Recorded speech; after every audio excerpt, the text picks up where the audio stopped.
Good evening, everybody. I'd like to welcome you to the meeting. Tonight's meeting will be dealing primarily with many presentations, which includes the grant and aids.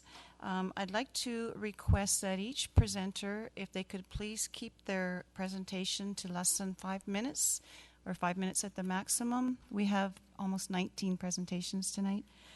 And if you could speak very clearly into the mic, that would be greatly appreciated. I'd like to now call the meeting to order for March 10th. We're going to make an amendment to the agenda. We're going to move the presentation for DARE up to 5.3 up to 5.2. And we're going to move 5.10 to 5.3. And we're going to move 5.20 to 5.4, and then 5.5 and onward will remain the same. Can I have an approval of the agenda? I move approval as amended.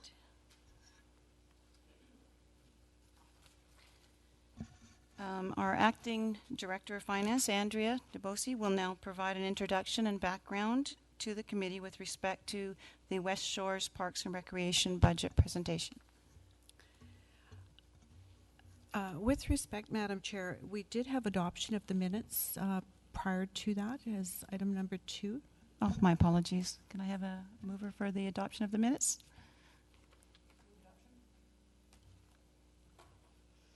Any questions or concerns with the minutes? Nope. Adopted? Okay. Well, we have a vote? All approved? Carried? Okay. All right, thank you. So this evening I see in the audience we have with us Sue Dixon, who is the Manager of Finance and Administration with West Shore Parks and Recreation. This is a very busy time of the year for everyone in finance departments, and I just wanted to welcome you, Sue, and thank you for making the time to come and attend this evening. And I know that one of our councillors, Councillor Martin is actually away this evening, but I believe he was instrumental in you being here, so thanks for coming. And I wasn't sure if you wanted to, you've got your presentation ready to go? So you've heard the instructions about mics and things? Oh, great. Okay, perfect.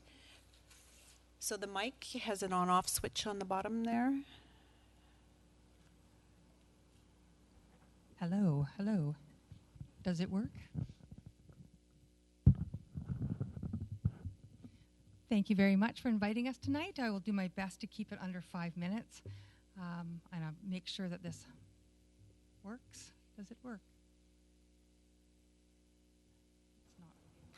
If I could just clarify, the time limit, actually the 5 minutes or less, is for our grant and aid presenters because we do have a very large, so yeah, I think you got at least 10 minutes there, Linda, so you don't have to speed through it. Too much technology here. Councillor Chong? Again, thanks for inviting us tonight. Sorry, one second. I have to declare a conflict of interest, so I must leave the room. To be clear, folks, it's around the Tolson case on council members sitting on boards and talking about budgets and money. So she will, as would Councillor Martin if he were here. So again, to start again, thank you for inviting us tonight. It's always nice to come and talk to Colwood Council and to tell you a little bit about what we're doing and to tell you where you're spending your money in Parks and Recreation on the West Shore. So this is one of our favorite pictures. It shows you the $70 million asset that Colwood is the owners of or co-owners of with about 118 acres of recreational activities that occur at West Shore Parks and Recreation. Okay, it's supposed to work, but it doesn't.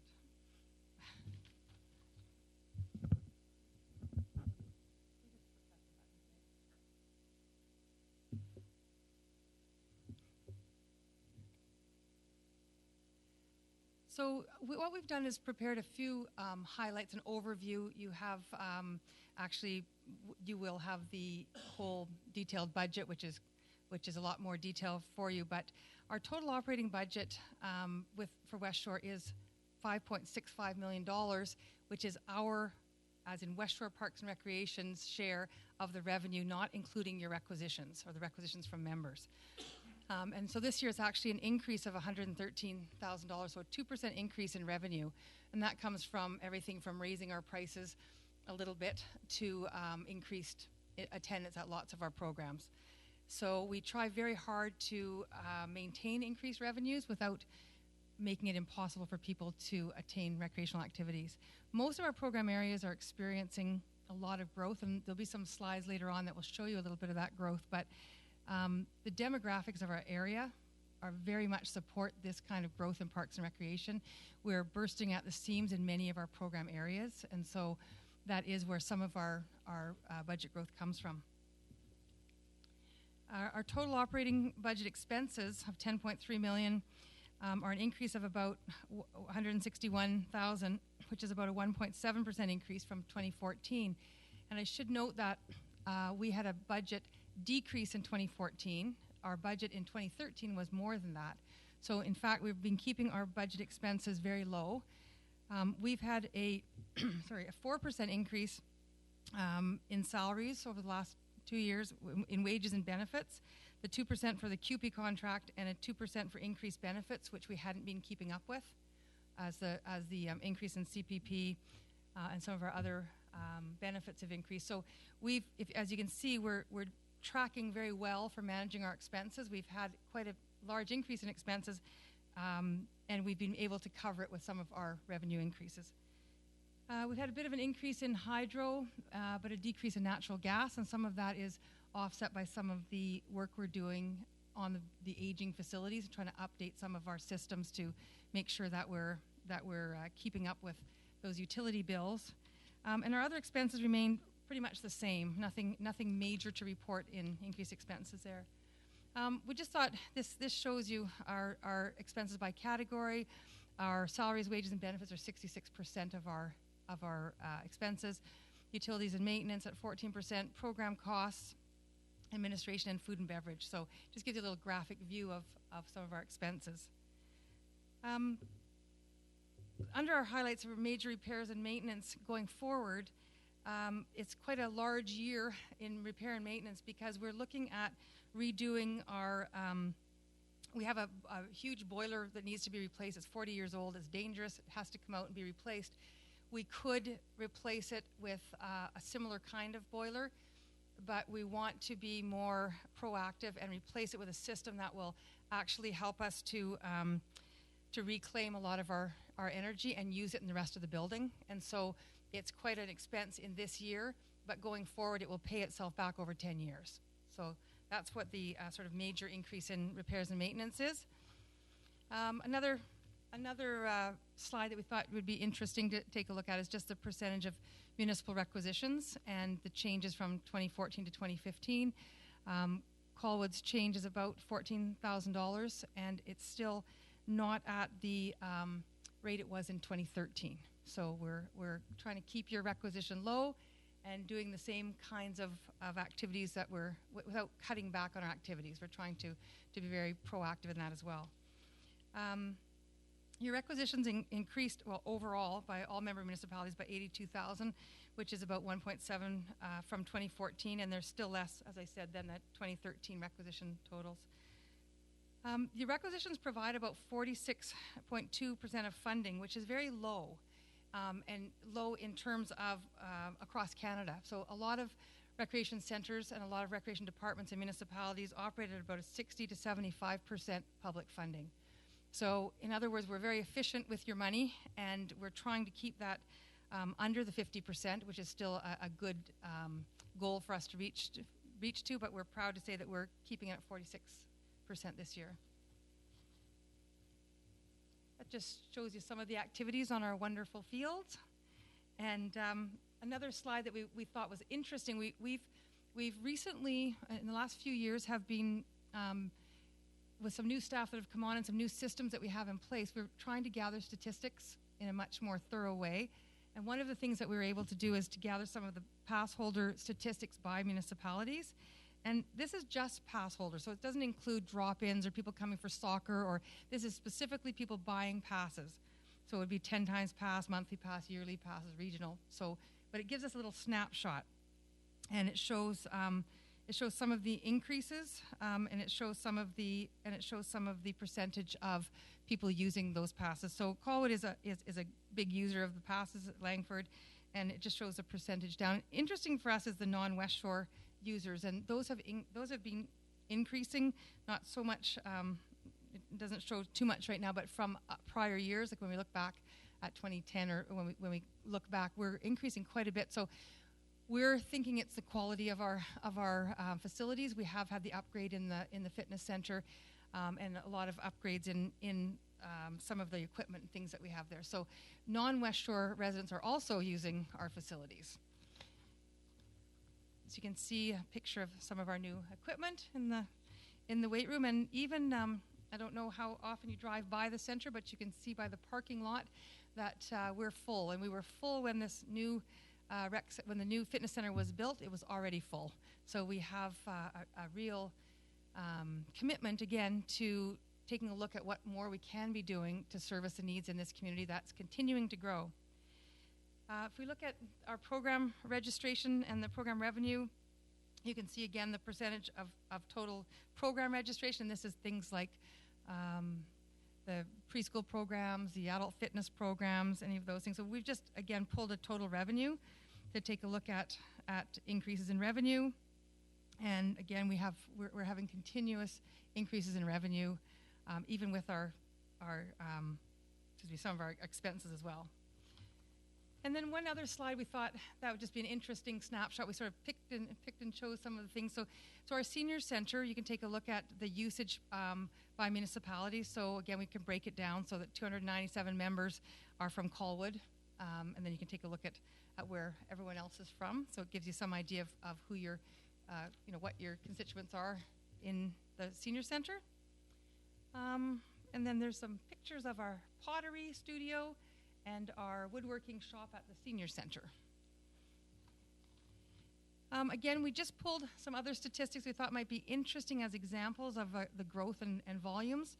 Our drop in admissions in 2014 overall were 108,985 people just dropping in. That doesn't include people coming who are on a soccer team, a baseball team, a minor hockey team, a lacrosse team, any of those, or people who buy passes and use them regularly. These are just drop-in admissions for everything from child minding to use of the pool. Our aquatic lessons, our pool is full. We have every aquatic lesson that we have put on is full, and we have wait lists of significant numbers, and there's over 73,000 people in aquatic lessons right now. New client account creations, and this is a really interesting number because this has been going up. This is actually people walking in our building that have never been in our building before, because everyone who comes in and signs up for anything becomes an account, and we have that account.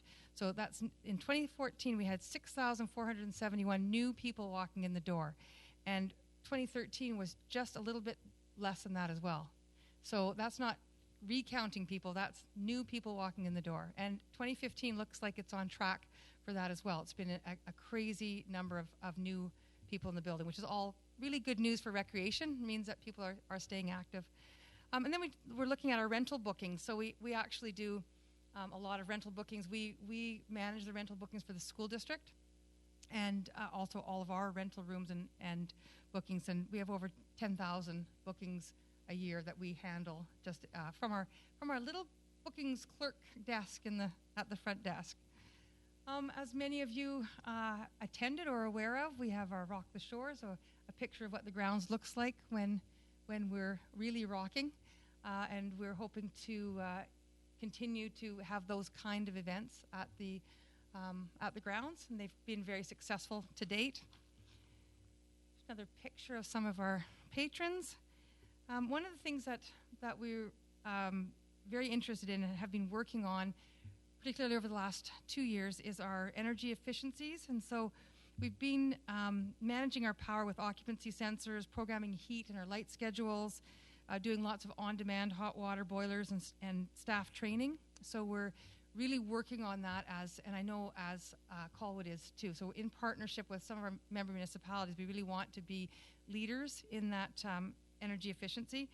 We're looking at all of our wasted energy, from everything from our heat exchanges to more efficient windows and doors. If you know the building, the older part of the building is over 40 years old, and so we're looking at how we can do some energy efficiencies with that part of the building. We also have installed a more effective computer-controlled water irrigation system. So we've heavily reduced our water usage with a weather station that actually tells us when the greens need to be watered. And we had a huge staff initiative that included all our recycling and composting, and so now every office is in charge of their own recycling and composting. We have one central area, so for the admin office, I carry my own garbage out. We don't have people collecting it. We sort it individually, and it's sorted, and it's been very, very successful. And we're working now with an environmental committee at the board on everything from the tree protection policy to an invasive plant cleanup plan, which we don't have in place, although we do a lot of the things, we just don't have it in policy, so we're working on putting that into policy. This is a little chart that Sue has been making up for us. So we're doing some estimates here. We took the population census from 2006 and 2011, which is the last ones that we had the correct numbers for, and we sort of extrapolated a little bit. And you can, agree or disagree with some of the population numbers, but we wanted to show per person requisition. And when you look at it, there's not from 2006, when a per person requisition was about $56.63 to 2015 estimated at $61 per person. And you break that down to about $5 a month for recreation in Colwood. It's a pretty good deal. So we're taking a look at those numbers to encourage people to be supportive of Parks and Rec. And if there's any questions of specific nature, I will answer them, or certainly Sue has the more detailed budget in her hand if this is an appropriate time to ask those questions. Did any members of council have any questions?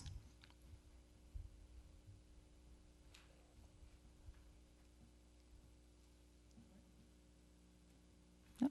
Thank you.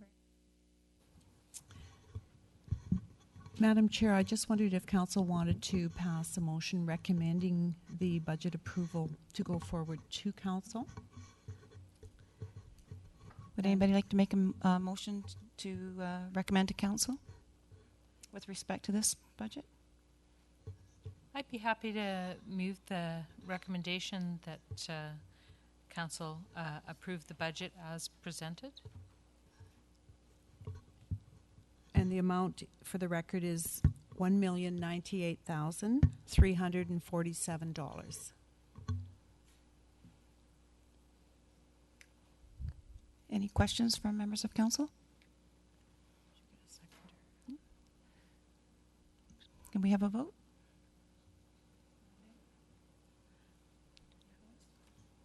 Motion carried.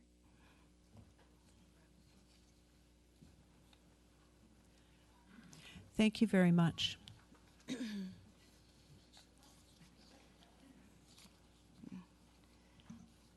Andrew, introduce the representative for the Greater Victoria Public Library. Yes, certainly. So this evening we have a number of representatives from the Greater Victoria Public Library. We have the CEO and the Executive Director, and I may be missing a title here. Deputy CEO? Okay. So these folks get the Early Arrival Award. They were here early, ensuring they were set up. And did we have a handout that was distributed? Okay, so does everybody have that from the library before they commence? Yeah? Okay. Away you go. Thanks. Thank you very much. Oh, yes, this is standing close to the microphone. Got it. My name is Kevin Murdoch. I'm the chair of the Greater Victoria Public Library Board. I'm also a councillor in Oak Bay. And yeah, you did list off. So Maureen Sawa, CEO, Donna Phillips, who is our Director of Finance, Lynn Jordan, who's our Deputy CEO, I said CEO. Okay. And Helen Hughes, who's actually the president of QP 410, who's our union. So they're all out here to answer questions and be supportive. I'm very appreciative of that.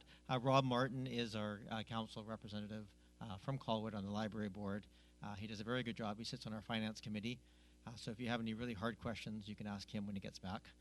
Donna will be answering questions in detail.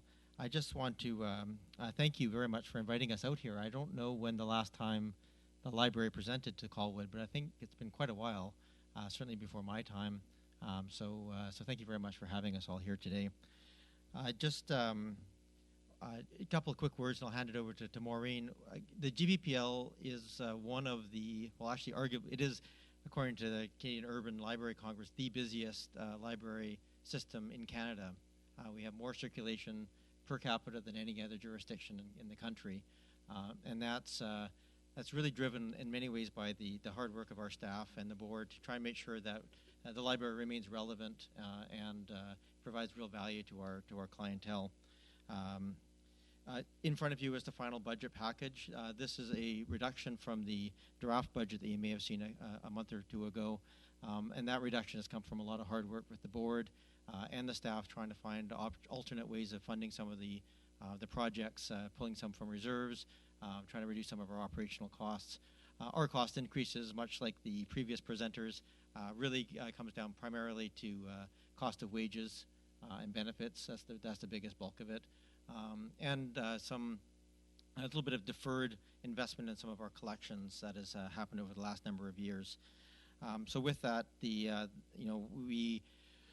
this final budget that's in front of you now really allows us to maintain our services and in a financially responsible way. We've really done our expansion of services and programs through partnerships. I just should recognize Maureen, who won the Leadership Victoria award a couple of weeks ago for her partnership and collaboration, and that's really a testament to a lot of the work that's being done with many of the communities throughout Greater Victoria to make sure that we're providing services in ways that are not sort of directly driven by staff costs and so forth. So just want to express my appreciation to Council for your support over the years, and with that, hand it off to Maureen Sawa, our CEO. Thank you very much, Kevin and Mayor Hamilton and Council and staff. We're really thrilled to be here. As Kevin said, this is my first time presenting to Colwood Council, so I understand Rob was very keen that we do this, so we're glad to be here. Donna's going to just kind of hit the switch for me. We will go through these slides fairly quickly, but this first one just gives you an illustration. Our library board is composed of 19 board members, and that represents 10 member municipalities, so that we are actually serving 320,000 citizens. Everyone that's on our board remarks on what a really well-functioning board that this is. We provide the very best library service for a broad range of communities, so we're very grateful for their efforts. I think you've all seen or you've been aware of our strategic plan, the 4 key goals. We're very proud of the achievements that we have accomplished as a result of this plan, and we'll soon be embarking on a new strategic planning process, and we'll be very interested in approaching all 10 of our municipalities for your engagement with that. As Kevin noted, we have become extremely focused on community partnership building. Over 100 local groups, businesses, and organizations work with the library so that we can actually engage and provide more and more services. If you just have to keep hitting it. This is just kind of a little bit of a graph. That's our district coordinator, Andrea, there amidst many boxes of books that are moving around. And these are just a sampling of the many agencies and service providers that we work with. As you heard, West Shore is very, very busy, and the library, we like to think, is wherever you are. That's one of my favorite pictures. It's a couple of young people, one reading a book on a device and the other reading a book in a traditional format. Libraries do build strong communities. We are very proud of the work that we've done, particularly at the Wanda Fuqua branch, working with so many of like-minded agencies such as West Shore Literacy Connection, West Shore Parks and Recreation Society, Colwood Pacific Activity Center, Wanda Fuca 55 Plus Activity Center, just to name a few. So just to get into the meat of the presentation this evening, there's a very fulsome package that was sent out to Council at the end of February, and I believe Rob may have gone over that with you to some degree, but you have a copy of it in your package. Our budget drivers this year, as Kevin just mentioned, are primarily salaries and benefits, but also collection costs. We are the highest per capita circulating library in Canada, and print is still very well used by our communities, but the demand for new formats continues to grow. I've been told that it's quite remarkable that we have maintained such a high circulation count when our actual per capita spending on items for collections is quite a bit lower than a lot of our libraries in the country.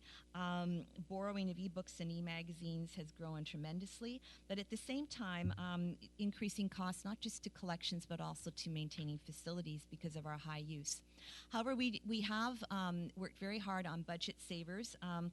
Innovation, efficiencies, collaboration, and alternative sources of revenue are all key focuses for us. We are pleased that we've been able to successfully achieve a number of project funding grants for everything from Books for Babies to a literacy outreach vehicle to adaptive toy lending libraries. So we do work very hard to increase our capacity to meet all needs by not only collaboration and partnerships, but efficiencies. We're just in the process of introducing a new integrated library system, which is what people see us through the lens of the computer system that runs everything that we operate, and we've been able to fund that through some donated funds. Again, library cards do tend to be something that we like to think is the best deal in town. That's the next slide, Donna. Yeah, okay. Hopefully you all have one in your pocket. So in terms of our final budget, as we have noted, we did bring it down from the provisional budget that was submitted earlier.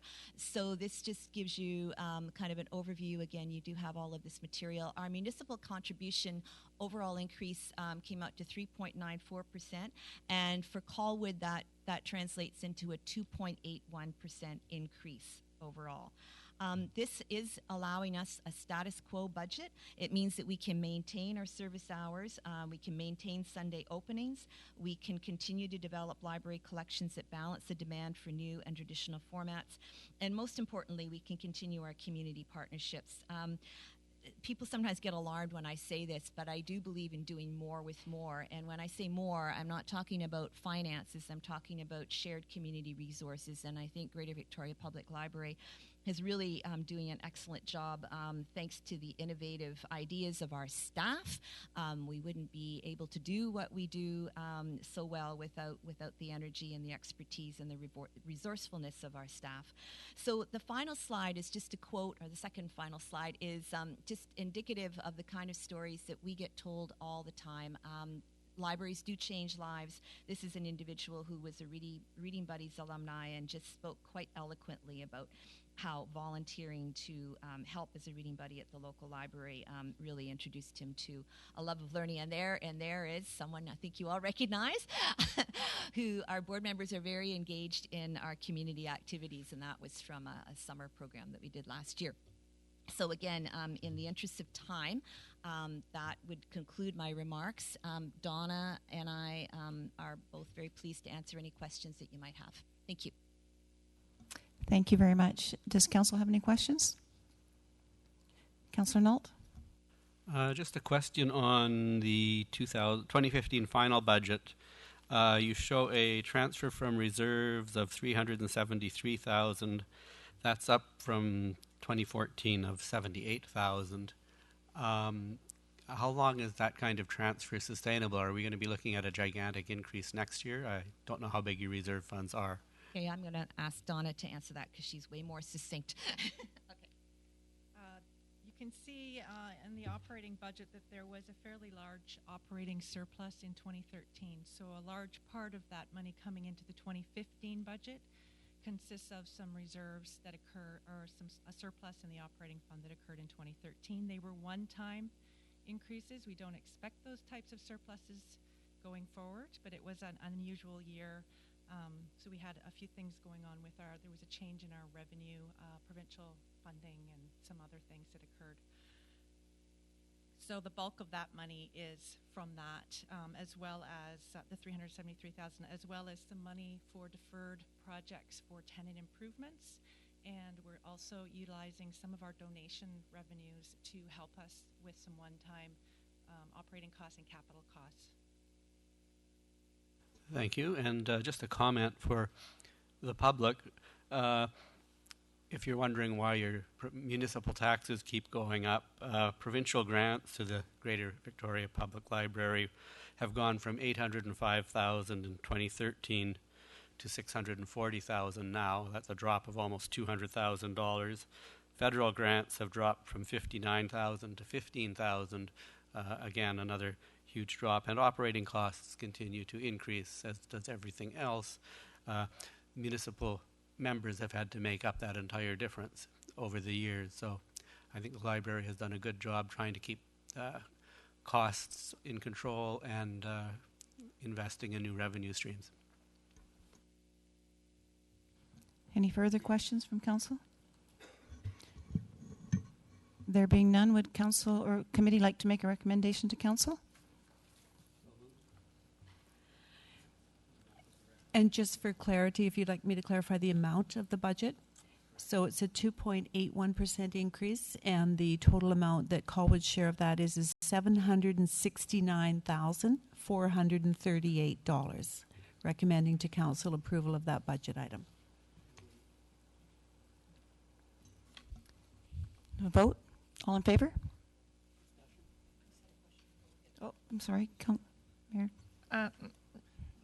To staff, the number that you quoted was different than what's on the handout on us here. Was there an amendment in? And I think Kevin also spoke to 742,000. Yeah, we can clarify that. The difference is over 742,000 is the requisition for the library operating budget. There's an additional $27,000 budgeted for building costs related to the Wandahooga branch. Thank you, folks. And yeah, just to add to that, that is the figure that is in our budget package, is the 769, and absolutely it includes your building costs. Have a vote on the motion? All in favor? Motion carried. Just prior to introducing our next guest, thank you very much. Thank you very much. I've got a request here to just make a further amendment to the agenda, that we move the Pacific Center presentation up to 4.2. I'm sorry?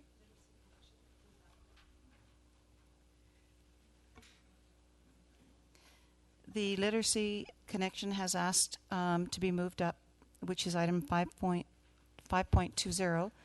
to 4.2. Can I have a council motion to amend the agenda? So moved. All in favor? Motion carried.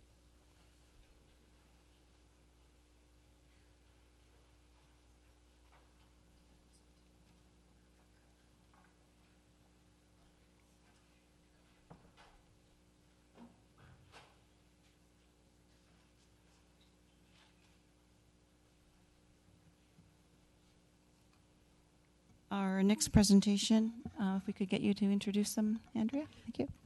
Okay, so just to be clear, are we doing the Chamber of Commerce or we're doing the Pacific Center right now then? Is that No, Pacific? neither. Oh, okay. Literacy Connection? That's a grant and aid. Was there? No.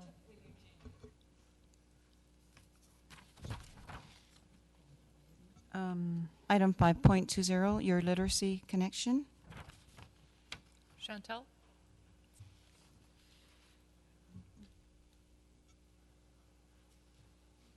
Good evening. Mitzi, is Chantel? Chantal can't make it, so that was why I asked for it to be moved up the agenda, because I'm here to speak. Oh, you're to- doing both. Okay. Yeah. I'm going like, you're not Chantel. Uh-huh. So how did you... How do you want me to do this? Okay, so you're going to do literacy. Okay. And so how long would you like me to talk about it?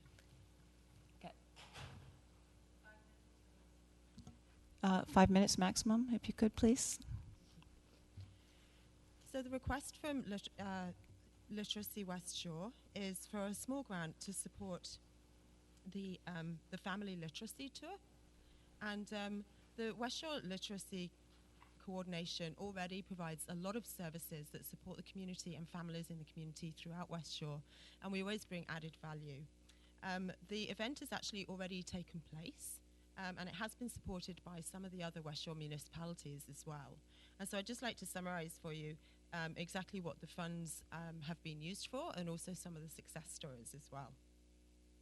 So what we did was we actually engaged several businesses and several community partners. For example, Pacific Centre Family Services, we hosted one of the events, and we created some different family literacy events through the community. And these ranged from lots of different things around financial literacy, reading. We involved books for breakfast and 1,000 by 5. Many families left and were able to take between 1 and 3 books away with them as well, for example.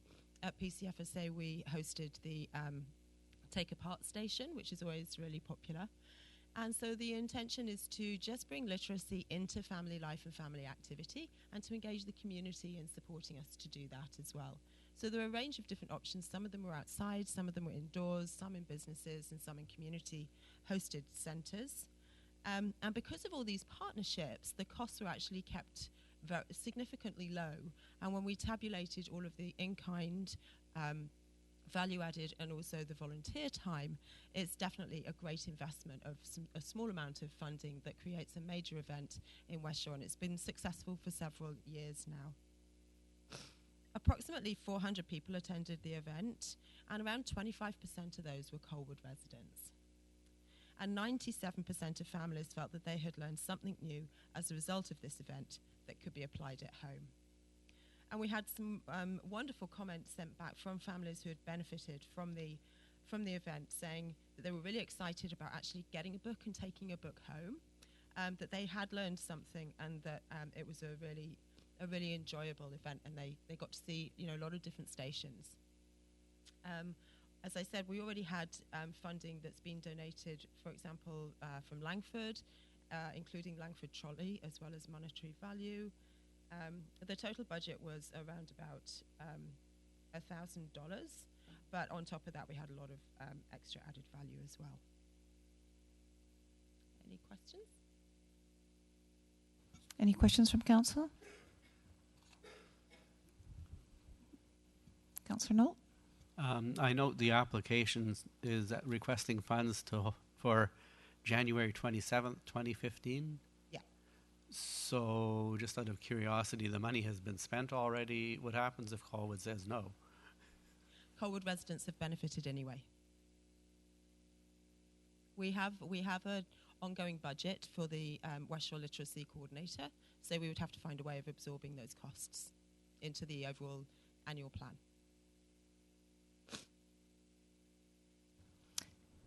Thank you very much. Next on the agenda is fee for service, the West Shore Chamber of Commerce. Sorry. So we have, this evening we have present the new CEO of the Chamber, Julie Lawler. And we did meet with you, Julie, when you were brand new on the job not so long ago. And I know you've had a bit of a learning curve getting up to speed on all matters of things. So thank you for taking the time. Thanks, Andrea. We'll just get ourselves set up here. Just while we're doing so, thank you for offering us the opportunity to come and speak to you. And yes, I am the new executive director as of the 12th of January. I'd like to introduce my colleague, Joshua Schmidt, so we will be presenting this together.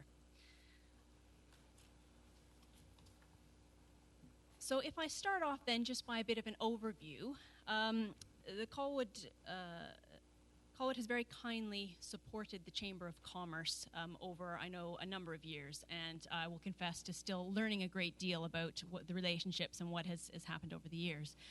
Our request is for the continued support of Colwood to the tune of $19,000, which is what you kindly provided us last year. My sense of the support of Colwood previously is that there has been a lot of work between the Chamber and Colwood with regards to projects and also to support of community events. And I think that's been very useful, in terms of what I get a sense of what has happened. But I also get the sense that having a look at some of the things that the Chamber of Commerce can offer in terms of its core operating purposes maybe hasn't always been spelled out. So that's what I wanted to do with this presentation. So what I did in terms of putting this forward with Josh was look at what Colwood wants to achieve and what the Chamber activities are carried out, which can fit the two. So what we focused on then in terms of putting the fee-for-service paper together is on the strategic goals of economic diversity, community well-being, and environmental care.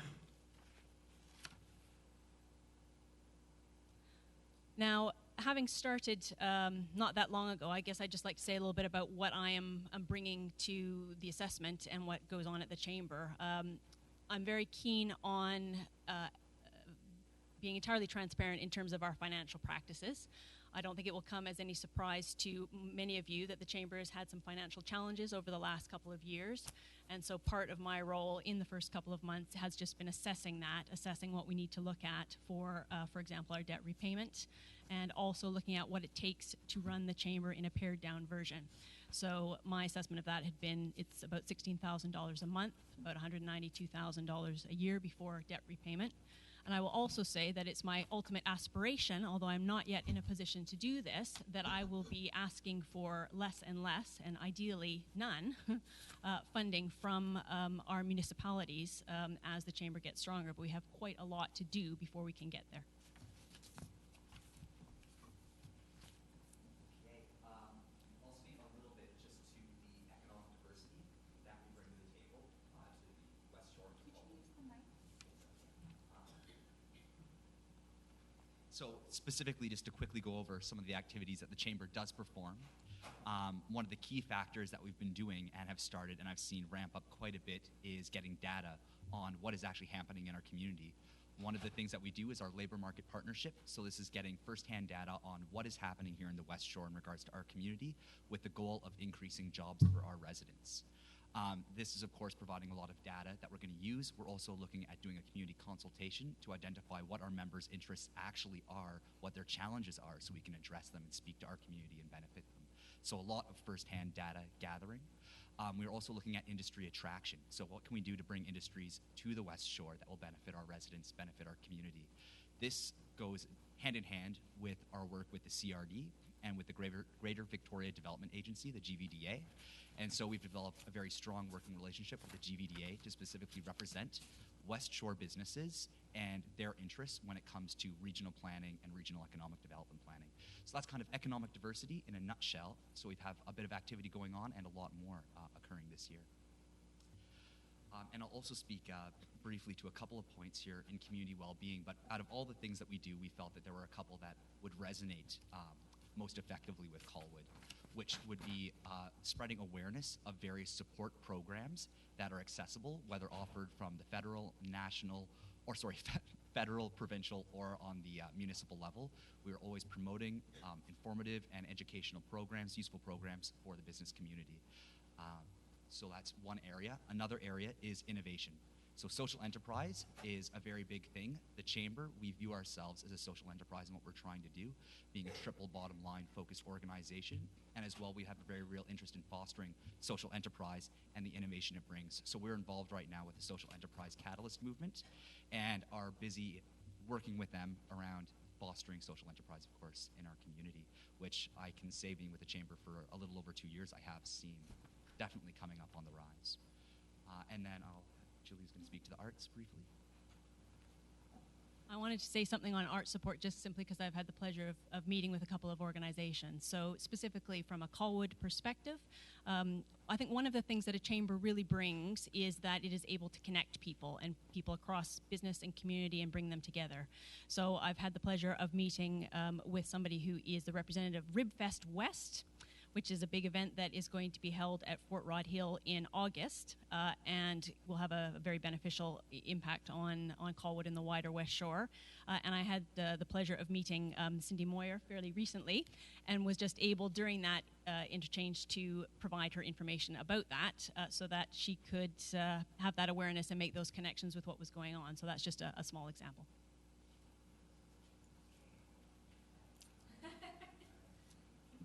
All right, so green and what kind of future activities do I have planned? So being a triple bottom line organization, what do we do in terms of the environment? Well, we did, of course, deliver the Live Smart program, which did environmental assessments here in town, and it ended up actively helping over 50 businesses take tangible action in regards to making green improvements.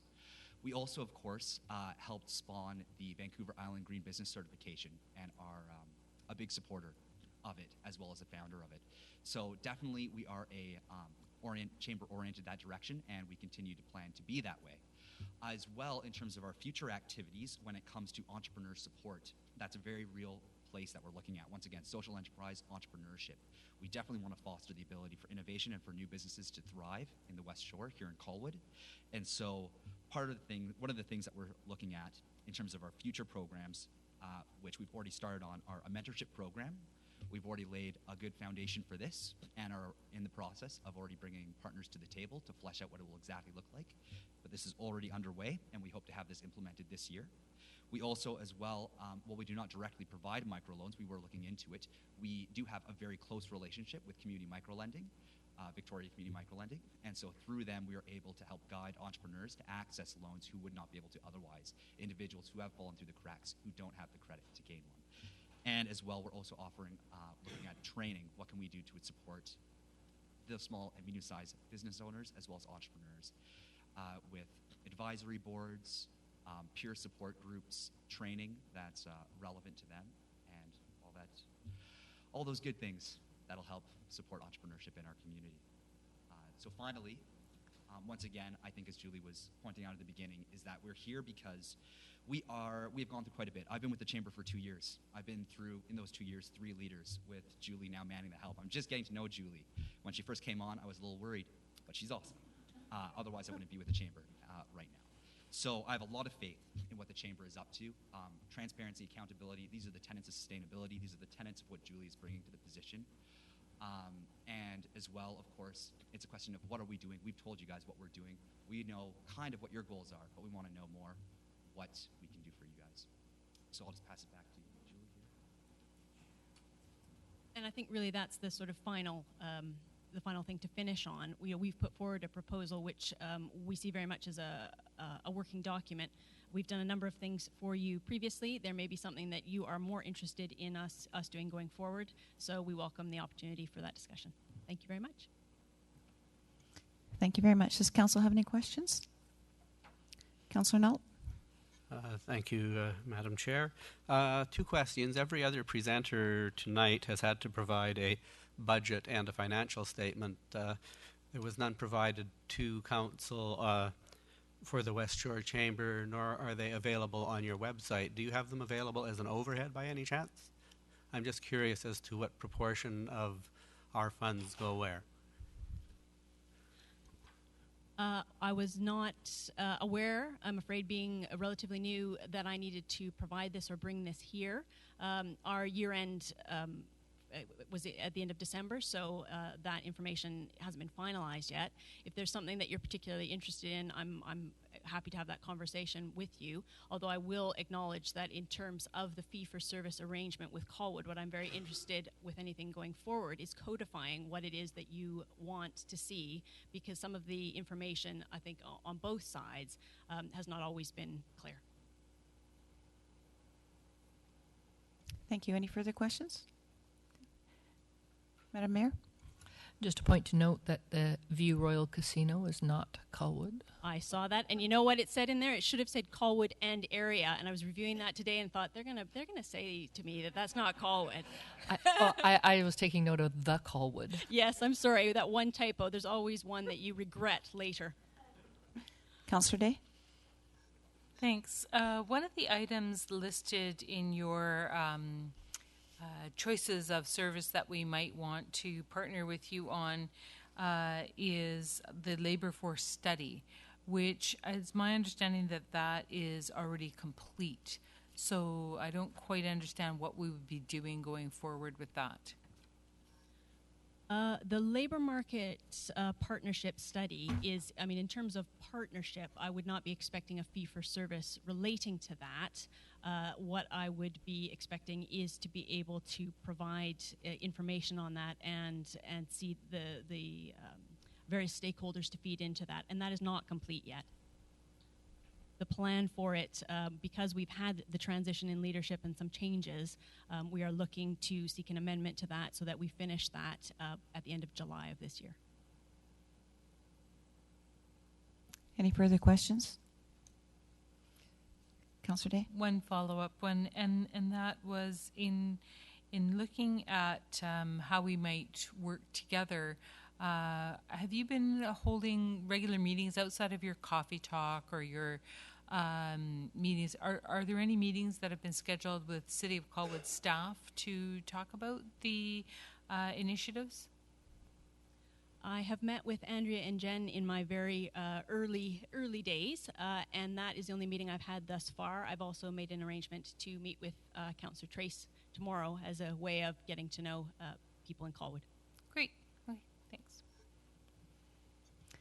Thank you. Would the committee like to make a recommendation to council? Would you like me to provide just a little bit of background? We have previously included a recommendation in our administration budget workbook. That recommendation was for $7,000.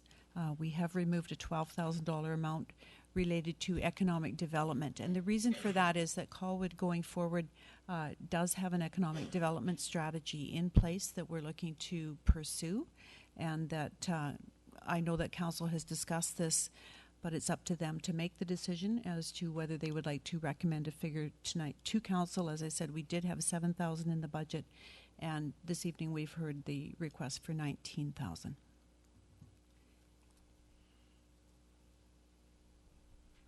Would council like to make a recommendation? Or committee, I'm sorry.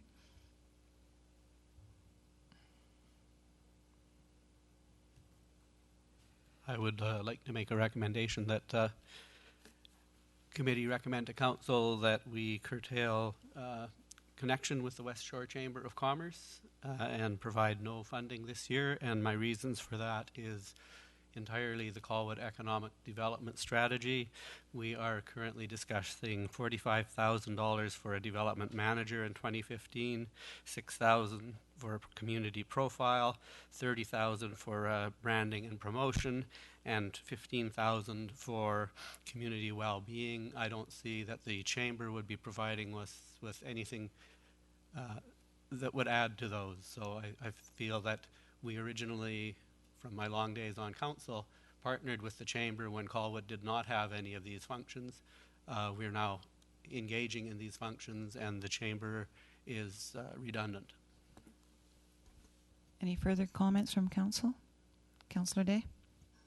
I would just note that under the report, there are a couple of things that I think the chamber could do for us that I think would be very useful. One is item number C, the business data, which includes actively surveying their members to gain insight into the business community and providing feedback to the stakeholders, such as ourselves, about businesses. So it is promoting businesses, and it does give us maybe a window that we wouldn't otherwise have. And also with business development and attraction, it's quite possible that some businesses may come to the West Shore and not think of knocking on Colwood's door, even though I'm sure Colwood's door is open. So those are two items that that I feel the chamber could possibly offer to fit well with the programs that we're undertaking on our own. Any further comments, Madam Mayor? And I think that for me, it's a little bit more information needed. I know, Julie, you spoke about getting, identify those areas where we might be able to work together and that sort of thing. We just haven't had those conversations yet. Mm-hmm. So I don't know if putting a number on anything at this point is appropriate till we have a bit more information. And you have a meeting coming up in the very near future.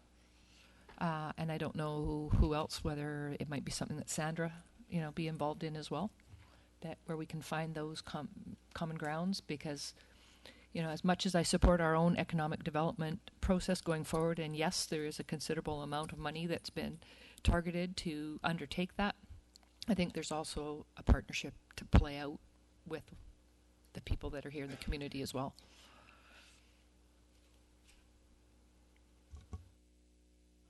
Would the committee like to make a motion to defer this to a further meeting?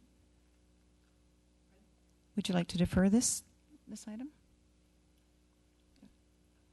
That's probably a good way to go, is to defer.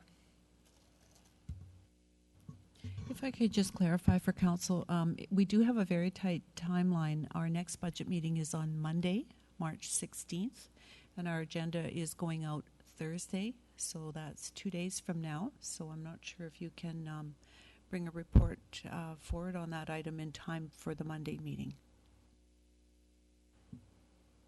The second option is if it were to come forward to the council meeting on the following Monday night.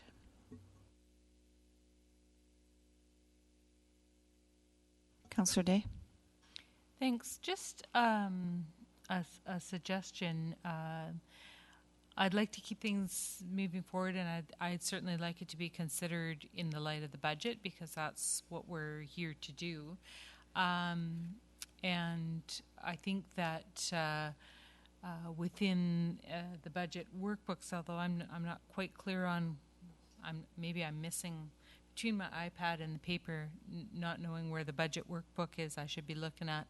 But if there's $7,000 earmarked in there, perhaps we could leave that in there for consideration while we try to get more information on these items coming forward, and refine that decision with more information, is all I'm suggesting. I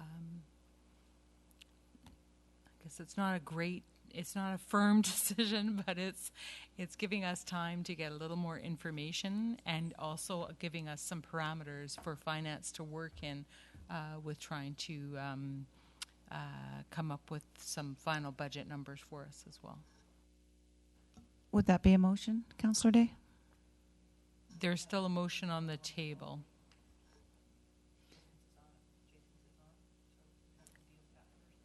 Okay, we'll have a vote on the first motion. Maybe you could read it on if Councillor Logan hasn't heard it.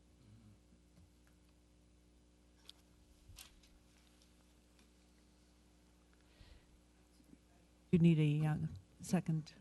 I believe I'd like the motion read out again. I don't believe Councillor Logan was here when the motion was made.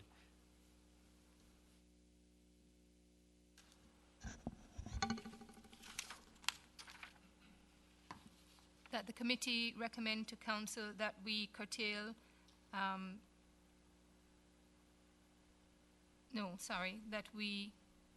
what was the word you used again, Jason? Curtail connections with the Chamber of Commerce and provide no support this year.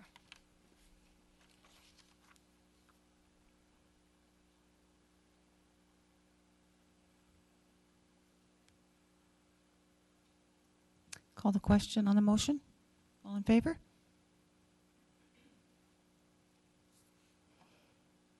All against?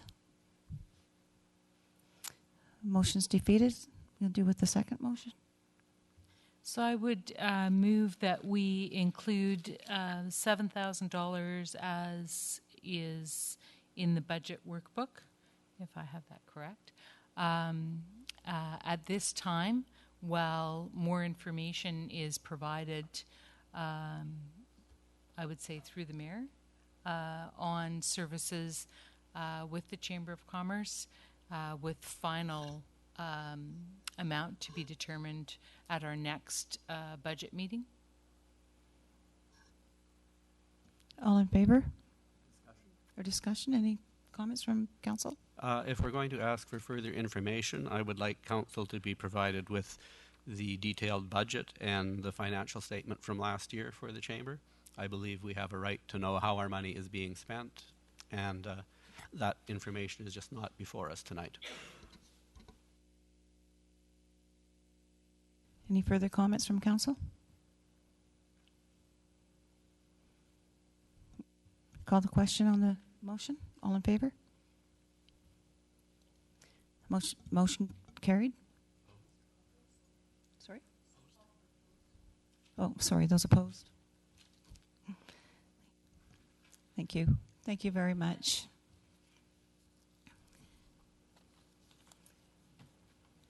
Okay, our Director of Finance would like to introduce the Pacific Center presentation. Thank you.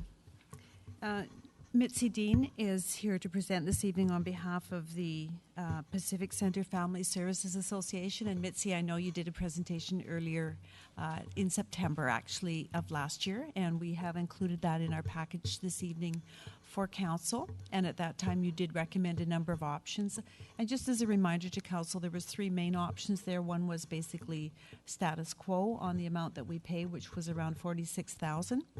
Option 2 was about a 2.2% budget increase, bringing it to just slightly over $47,000. That is the amount that I have included in our budget binders as a recommended amount. And option 3 was, I think, whatever we could afford. So over to you, Mitzi. Thank you. Thank you very much. Thank you, Councillor. I really appreciate the opportunity of coming here and being able to introduce myself to you, as there are new members on council. And it gives me an opportunity to talk about Pacific Center Family Services Association, as well as really celebrate the strong leadership that this council has shown in supporting the COTW program for nearly 35 years now. So I'm Mitzi Dean. I'm the Executive Director at Pacific Center Family Services. We have almost 30 staff on payroll at the moment, and we operate out of 4 facilities. Hopefully you are aware that we're in the Children's Health Foundation West Shore Child, Youth and Family Centre on Whale Road. And we also share space with Communica in community, and we have a presence running the daycare behind Belmont High School, and work in a collaborative building in Souk as well. Pacific Center Family Services serves approximately 1,000 individuals in any given year, and while our programs serve the Greater Victoria community, our focus is on West Shore. We feel that we're advocates on behalf of West Shore community. There are no other dedicated community social service agencies here to deliver that social service from a non-profit perspective. And we've been around since 1968. And in any given year, anywhere between 1/3 and 1/4 of people who use our services are Colwood residents. So the COTW program stands for Community Outreach Prevention Education Program. It was originally designed with protective services, with RCMP and bylaws officers and fire department, showing great leadership, as I said, because that's actually stepping up and delivering some preventative services in our community that are actually more affordable and are non-stigmatizing. So if you think about the amount of money that it costs to clean up graffiti or to respond to a fire that's been set by a youth, or any other kind of damage that's done in the community, the expense of that from a protective services angle is really huge. And compare that to the budget that we have for our preventative services, we're seeing a huge return on investment. And in general, if you look at the literature related to community social services, the return on investment is anywhere between 2 to 10 times. And so it was really forward thinking that the council established this. And then the council actually set up a 5-year grant cycle with renewal 1 year before the termination of the contract, which again really supports us in serving our community, because transitions and uncertainty in our sector and in this area of funding actually means that we can't deliver the really high quality services that we choose to deliver, and we can be really responsive in the community, and we can also manage long-term planning and service development as well in the community. Not only that, because of the contract that we have with Colwood, we also have a similar one with Langford. That, again, gives us more stability, and what we've been able to do is to bring in extra grants and funding from other sources, because we already have this core funding to be able to build upon. So we've continuously added value for this service to benefit West Shore youth. And in addition, Pacific Centre Family Services had recently some independent income, and we've actually invested some of our money, and we've stepped up and said, we're really proud of this program, and we're going to enhance it. For example, we actually run the only youth email free counselling service in Canada, and we're really proud of that. And we run that in partnership with Youth Space, who I know you'll hear from later as well. And through that service, we target local youth, and in actual fact, the youth that we serve through that service are not the ones who would come and walk through the door or who we could outreach to. So we're increasing the youth who we're able to serve as well. And if we weren't here and if this program wasn't here, then there would be no other services. And these youth would not receive a service. And they would start to fall through the cracks. And that does affect the fabric of our community. And we would all be concerned about that, and we would all end up paying for that in lots of different ways. Through the course of last year, as we were renegotiating the contract, I came to present on a couple of occasions and was instructed by council to go away and come back with different levels of detail. And at one of those meetings, we actually had a mum from Colwood community come here. She came with her daughter, and we sat over here. And the mum came up and talked while her daughter, who'd been receiving service, was watching her. And I was so proud of that mum, and she was really, really proud of her daughter. There was a lot of pride in the room. But it was also really therapeutic. It was such a wonderful way for them to give back to community, to help the council understand how important this is. And it's really hard to get our vulnerable youth and vulnerable families to be able to step up and talk in an arena like this. It actually, it can be quite intimidating. So fortunately, some people were here and were able to experience and observe that as well. So the three options, so the decision that council made, as I understand it, was that there is commitment to another 5-year contract with us for this programme, recognising the significance of it and the added value in our community. And what I outlined to council in September was, if there's no increase in funding from the funders, then the only way that can be managed is if there's a reduction in service, because I'm mandated through the government, through the collective agreement, to be increasing salaries for my staff. 80 to 85% of my overheads are staff salaries and beyond my control. And we're so lean in our sector now, we've had so many cutbacks that I can't, what am I going to do, just like not have an office and send my staff out on the street? I have no other options. The number 2 option was recognising that I have an 11% increase in salaries and wages over the next 5 years, and a table that I sent to the council with a 2.2 to 2.5% increase in each year, recognising the increasing costs that we will be facing. And the third option was actually taking the census statistics of the increase in population in Colwood by 10%. And we haven't received increases in our funding in COPE every year, and even if we have received them, it's only been at a level of the cost of living allowance. There has never been any recognition that actually we're facing an increase in number of youth being referred to us and an increase in complexity in the youth who we're serving as well. So that was the third option, was to actually increase the funding by 10% to bring us to a level whereby we've actually recognised the increase in growth in our community, because the impact there is that I'd be able to increase hours, which is really important, because actually we have youth waiting for service who we're not able to allocate a counsellor to immediately. And we can't refer them anywhere either. There are no other services in West Shore, and child and youth mental health has got a 12-month wait list, or you have to find time to get into their triage. So just to bring us back to who we're serving here, this is the youth in our community. It's our future. And they tell us some fabulous stories, and I'm sorry, they can't be here tonight, but on their behalf, I want you to know that because of our service, one youth was really proud that he spent his 5th weekend not drinking. Right? That's a milestone for this particular youth. And another youth told us that they have a fresh start. Thank you for listening. Thank you very much. Does council have any questions?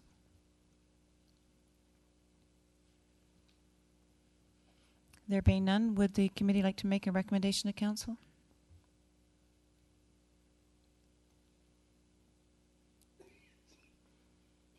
And Councillor Day? Thanks. Of course, in a perfect world, I would love to go for option 3 and provide services based on our population. But I do also recognize that it's a difficult financial year, so I don't think that's likely to be successful.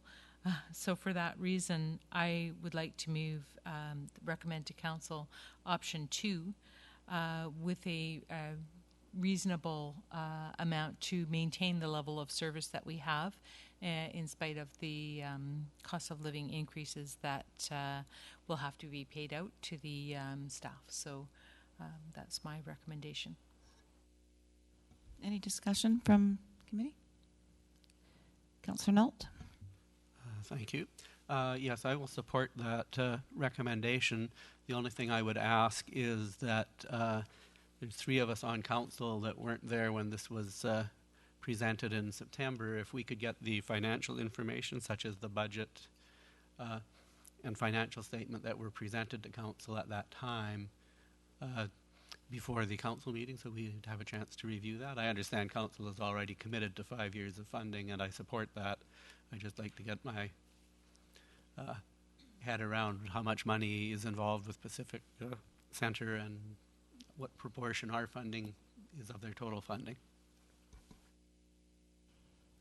Any further comments or questions?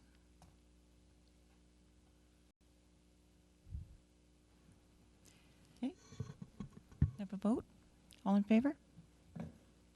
Opposed? Motion carried.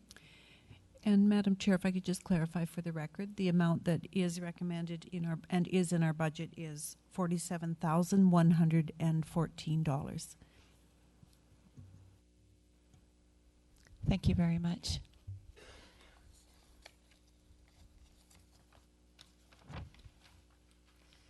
Next item on the agenda is our Acting Director of Finance, Andrea DeBose, giving us a 2015 Grant and Aid Summary. Yes, thank you, Madam Chair. Just a reminder to Council that in your packages you do have a summary which pulls together all of the grant and aid applications. That's on page 25 of your package.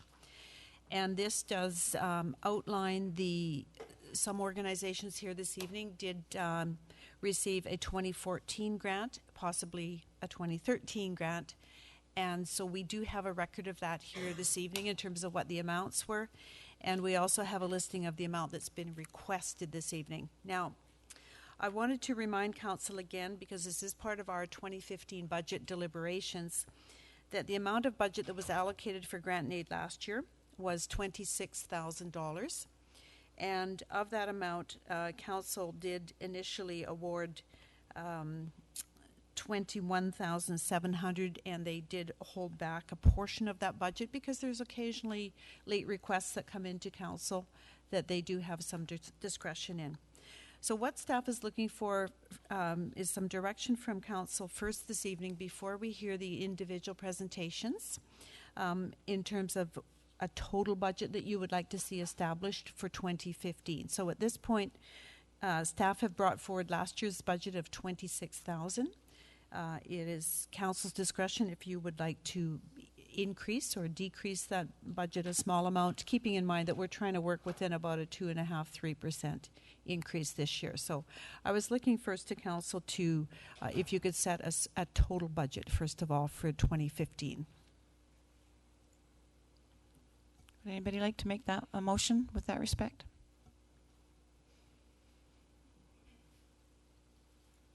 Councillor Nault? Just a question to the Director of Finance. The $26,000 is the same as we budgeted last year, or is that it? That is correct. We did not expend the full amount last year. Thank you. I'd be happy to support a recommendation that we consider that amount, and maybe at the end of the line we can add or subtract a little bit from that, but that's a good base figure to be working from, so would make that motion. All in favor? Anybody opposed? Motion carried. And I have just one further comment through the chair, is that council again may wish to, once they've set that budget of 26,000, that recommendation will go forward to council, but you may wish this evening to not award the full amount. It might be prudent to hold back, $3,000 or for whatever council would like. I don't know if you'd like to pass a motion to that effect, but just something to keep in mind as we're going through the individual presentations. Would any member of the committee like to make that motion? No? Not at this time? Okay. Our first presentator is with DARE, Constable Emma Rutledge. Hi there. Thanks very much for having me. My name is Constable Emma Rutledge. I'm a police officer currently posted to the West Shore RCMP detachment. I'm here representing DARE BC. I am a trained DARE officer. I've been teaching DARE for a year. What is DARE, you ask? Why is a police officer teaching in schools? DARE is a drug abuse resistance education program. It's a 10-week curriculum that is typically delivered during the final year of elementary school. The insertion of the DARE curriculum at this point is strategic, as studies have shown that there is a huge spike in drug use and experimentation when kids enter the middle school system. This program helps educate youths and provides them with resistance strategies to deal with peer pressure situations. Such lessons include bullying, peer pressure, tobacco and alcohol, basics of communication, dealing with stress. Those are just some of examples of some of the lessons that we do teach. In my opinion, there are major benefits to the DARE program. DARE helps prevent drug use in elementary, middle, and high school students. DARE improves social interaction between police officers, students, and schools. DARE improves decision-making skills and builds confidence in students to make safe, responsible, and healthy choices. Students who enroll in DARE have better attendance in the classroom. In closing, I believe that DARE, the program, is highly beneficial to youth. It not only educates them, but makes them better people, better members of our communities. Just to let you know, on average, it costs approximately $10 per child. This includes a workbook. This is the DARE workbook. It includes a t-shirt, graduation certificates, and a pencil. So, like I said, I've been teaching DARE for a year. I absolutely love it. I currently teach 6 different schools. We have 3 full-time DARE officers at the West Shore detachment, and we cover the whole West Shore area. So there are quite a few schools in this area. The schools in Colwood are Colwood Elementary. Hopefully I get my jurisdictions right. David Cameron, John Stubbs, Sangster, and Wishart. So thank you so much for listening and having me here. I appreciate it. Thank you. Does the committee have any questions? Madam Mayor? Yeah. Maybe you know, Constable Rutledge, maybe not, but I think, and it shows in here that we did not contribute last year, but I do recall a letter being sent in regards to a shortfall, I believe, in the program that we covered on approximately $500. Is that? The staff are not aware of that in terms of our records. And I'm here actually on behalf of Corporal Hilderly, Scott Hilderly, who is the coordinator for the South Island. He's the DARE coordinator. So maybe if you have any questions, you can refer to him. Okay, thank you. Any other questions? Councillor Logan?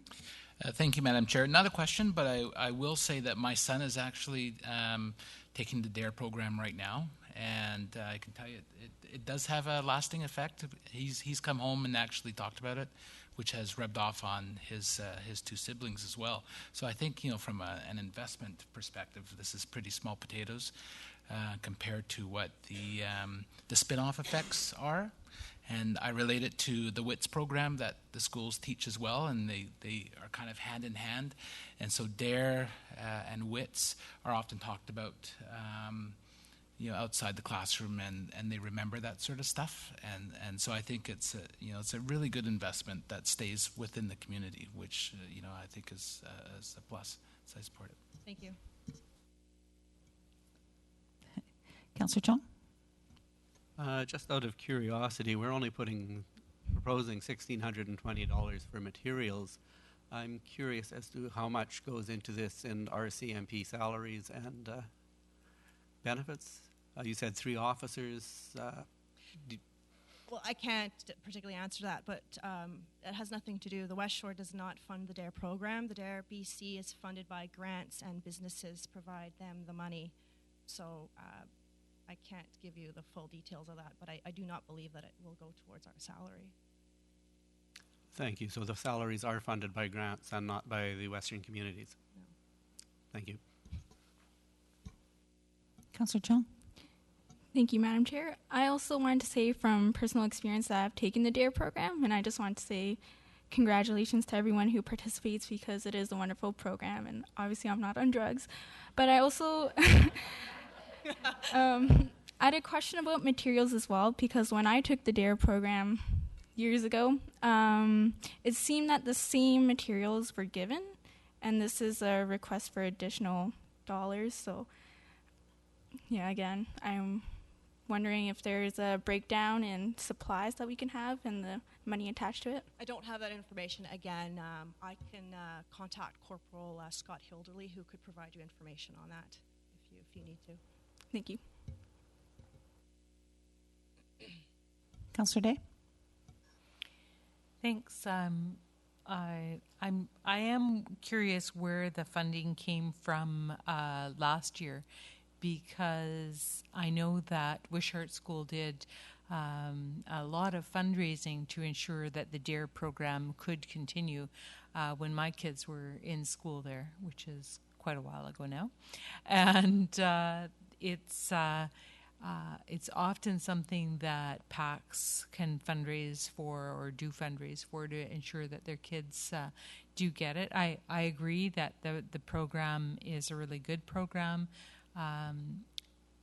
Even if it's just that there's these check-in points where discussions get started and relationships start to be built, where kids have a sense of they could talk to a police officer because they've done that before. So it is it's a program that I support, but I'm just wondering if this is the right place for the funding to be coming from.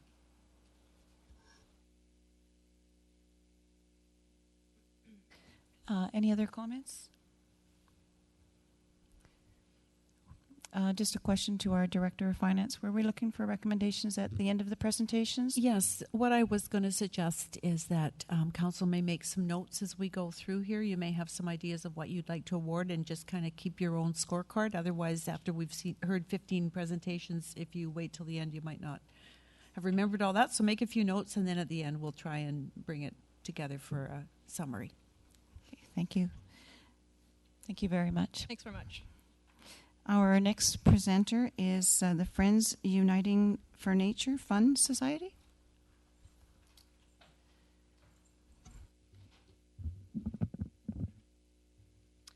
Thank you for having me tonight. I represent the Fund Society. My name's Allison Nicholson, and I'm old, but most of the Fund Society are young educators.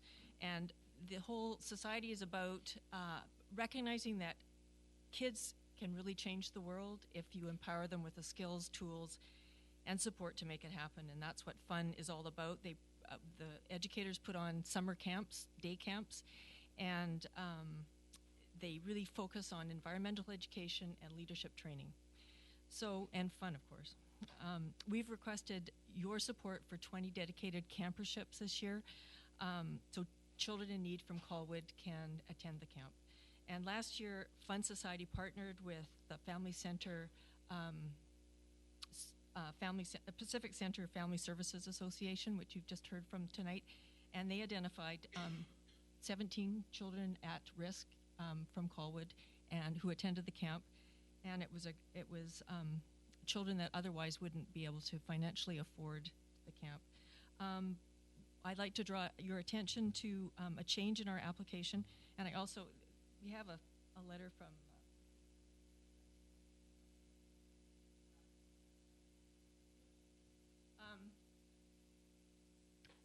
a change from last year. We held a camp at the Coast Collective Arts Center, but because the property's being developed, we were unable to hold it there again this year. We've looked for other venues in Colwood, but that hasn't worked out. So all our camps are going to be based in Victoria this year, but we would really like to have children from Colwood, so we're making sure that the campership sponsors will have bus transportation to and from Victoria. And of course, they'll come and visit West Shore, because most of the camps are about getting out in the environment and doing exciting things like whale watching and hiking and swimming and so forth. Really about collaborative working together, leadership building skills, and having a lot of fun and adventure. So, and at the end of each week, we hold this mini gala, and kids are encouraged to present an idea of their own creation about how they would like to change their community or their world in some way, in a positive way. And what happens is that often kids are really inspired, and so we have a Fun Champs program as well. So at the end of the summer, those kids who are really want to put their idea into practice can receive a mentorship and small grant thing to carry them through the year, and a person works with them through the year to bring their ideas into reality. And what was really cool last year, there were 17 children at risk from the Colwood area, and 3 of those people ended up being Fun Champs. And their projects were raising funds and awareness for macaws in the wild, supporting rehabilitation efforts for ferrets, and creating activities and collecting toys to take to kids in hospital to make them laugh and feel less isolated. So that was pretty exciting. With your help, we'd like to continue our partnership with the Pacific Center for Family Services Association, and so we are requesting $5,000, and that would support 20 campership programs. And of course, I know money's tight, so any lesser amount would support a fewer number of camperships, and they're about 250. They're actually budgeted at $250 a camper, including the transportation part. So thank you very much. Thank you. Is there any questions or comments from Councillor Knoll? 2 camps. How long are these camps? 1 week. Any further questions? There being none, we'll move on to the next presenter, which is Vancouver Island South Film Commission.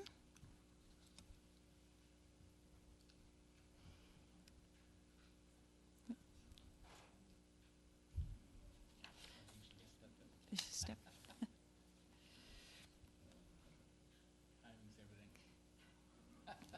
Kathleen Kathleen Gilbert? Hello. Welcome. Thank you very much, Your Honor and councillors, for allowing me to speak tonight. I know a lot of new faces, or a fair amount of new faces around the table tonight that may not understand what we do at the Film Commission, but we are a marketing economic development office. Basically, what we do is we market the CRD to film producers worldwide to increase economic development and jobs in the CRD. And we have been very successful the last year. As you may have felt here in Colwood, you had a number of productions that filmed at the Lighthouse and down on the lagoon, and certainly at Hatley Castle and in around Colwood and your community. We increased production, went from 7 million the year before to 11 million last year, and already this year we have 10 productions that have either completed or are in production stages right now. So by the end of April, we'll have completed 10 productions. Our best year on record was 2006, where we had 12 productions for the entire year. So we're very, very excited. This year is going to be a bit of an economic boom in terms of the film industry. And no, Leonardo is not still in Colwood. You will note, and I did note that it wasn't checked that we had our budget, and I thought we sent that. I apologize if that didn't come with the package, and I'll get that to you right away. Our financial statements have not arrived from the auditor yet. We'll get those to you as soon as they do arrive. I certainly do have financial statements, audited statements from 2013, but not 2014 yet. So in a nutshell, that's my presentation. Are there any questions? Thank you very much. Does committee have any questions or comments? There being none, we'll move on to the next presenter. Thank you. And that would be the Bipolar Disorder Society of BC, Andre Paquette. Hello. I have a presentation PowerPoint. And if I could just provide a comment.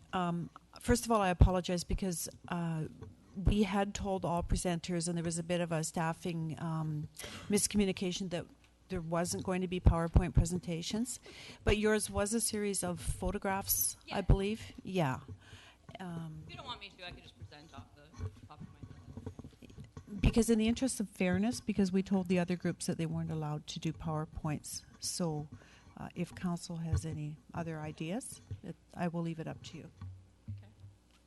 That's too bad. I have a really great logo. It's a superhero stomping out stigma.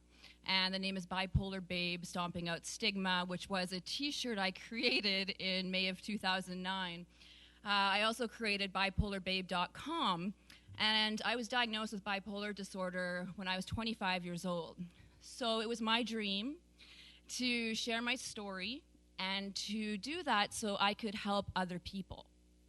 I didn't want to see people suffer in silence as I did at one point in my life.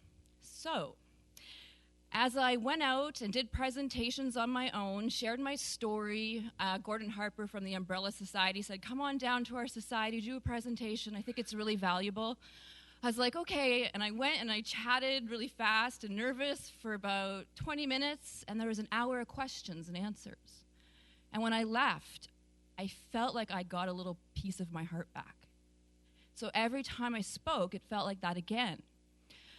But in my heart, I was like, I want to take these chats to the classroom. It's great talking to adults, but I really think that with mental health education and discussing mental health, it's important that we reach our youth. So with the help of the media and with the help of many people coming together in the community, wanting to be part of what I was doing, sharing the story and the networking, and I started a teens to 20s peer support group out of my basement for youth, a very grassroots movement. So we created the Bipolar Disorder Society of British Columbia in January 2010, and we incorporated. 6 months, we became a full-fledged Canadian charity, which I'm executive director for now, and we received our charitable status in a mere 29 days. The government obviously saw a huge need for mental health support and education, which is why I'm here today to talk to you about this. So just to confirm, I have 10 minutes, is it right? Or how long? 5 minutes. 5 Sorry. minutes? Okay. I was told 10. Look at all these changes. I'm adaptable, though. Okay, so basically, what happens when you get diagnosed with a mental illness is you come up against a lot of challenges. Where do I go? Who do I talk to? How do I get help? I can't get a doctor. And there's all these transitioning periods, right, where you want to get the help that you need. So what we do at Bipolar Babe is we provide peer support. We have 3 peer support groups, and we've developed them over the years. We have one in the West Shore here, where 30 to 40% of participants are Colwood residents. And it is ongoing, and people are circling in and out of the program. There's always 10 to 13 people there every single week. The Gold Stream Gazette did a huge story on us, and it got out pretty big, so it was amazing. But my cherished and my most amazing support group is the Teens to 20s Peer Support Group, which runs 5 years later from my basement now to the Quadra Village Community Center, where we actually do have a few youth from Colwood as well, and it is open to all residents of the Greater Victoria area. We also have a women's group as well, and the last piece I want to talk to you about, our funding, yes, is for the peer support groups, but it's also for the work we're already doing in your community. Dunsmuir. We have done so much work with Dunsmuir Middle School. We have presented there to about, I think so far, 200 or so students, and we've just been invited back for 5 more classroom presentations, usually at 25 to 30 heads apiece, and then they add in other classrooms. And so as well with my chosen technical school, we have been there. What we do is I go in, and we have another presenter we've hired, and I go in and I talk about stigma. Kids don't know what stigma is. Did you know that? I ask them, and they say, we don't know. And I say, it's the negative perceptions around mental health, and let's talk about this. I share my personal story of living with bipolar disorder. We talk about mental wellness, brain health, and reaching out for help, because that's what we need to teach our kids to do. So I thank you so much for having me here today. And the reason why, it would be so great to get your support. We're requesting $7,000, which is the piece that would be allocated to the work being done in Colwood. We also are very much friends with the West Shore Business Chamber of Commerce.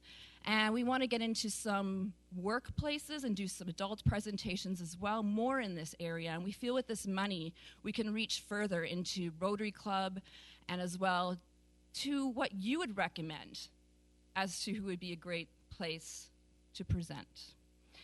1 in 5 Canadians will be diagnosed with a mental illness at some point in their life, which means 1 in 5 of your residents. So we're here requesting that we can provide them with peer support, and most especially our youth with the education they need to be prepared for their life. Thank you. Any questions? Thank you very much. Questions from committee?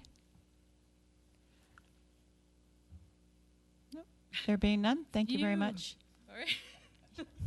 Thank you very much. Our next presentation will be from Belmont Secondary School grad, Debbie Bullen.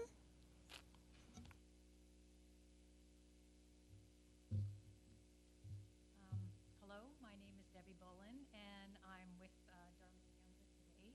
And we would like to thank Colwood City Council for allowing us to come and present or represent Belmont Secondary School 2015 Dry Prom Safe Grad.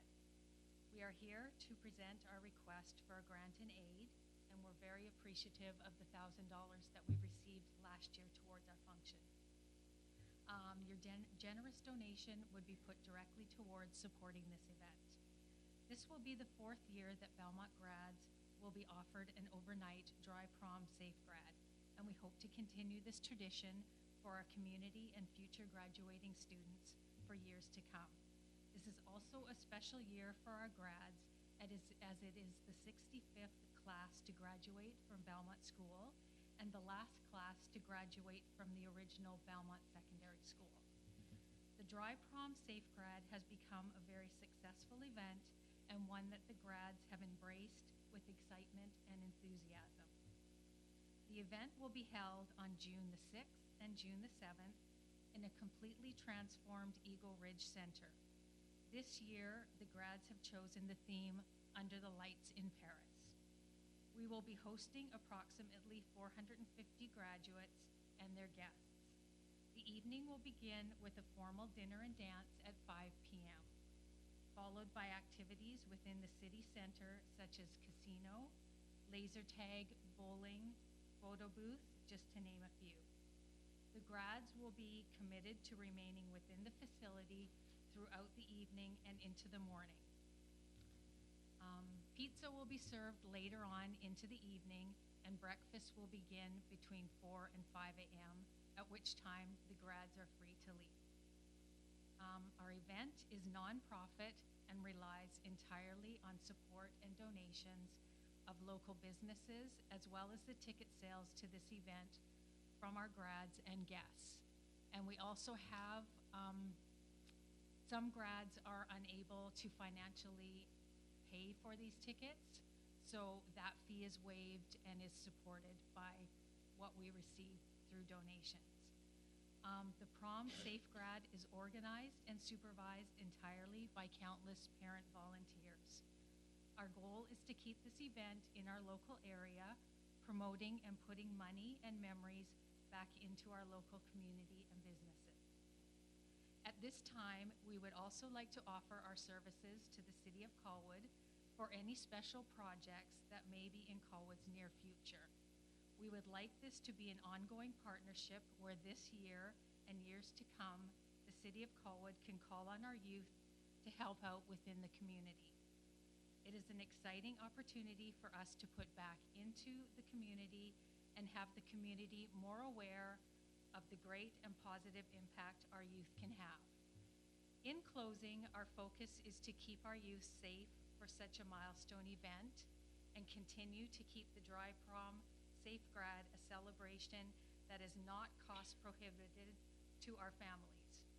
We will strive to provide a wonderful, safe, healthy environment for our graduates of Belmont School and their guests. We hope we can count on your funding and support again this year. Thank you very much. Thank you very much. Any questions or comments from committee?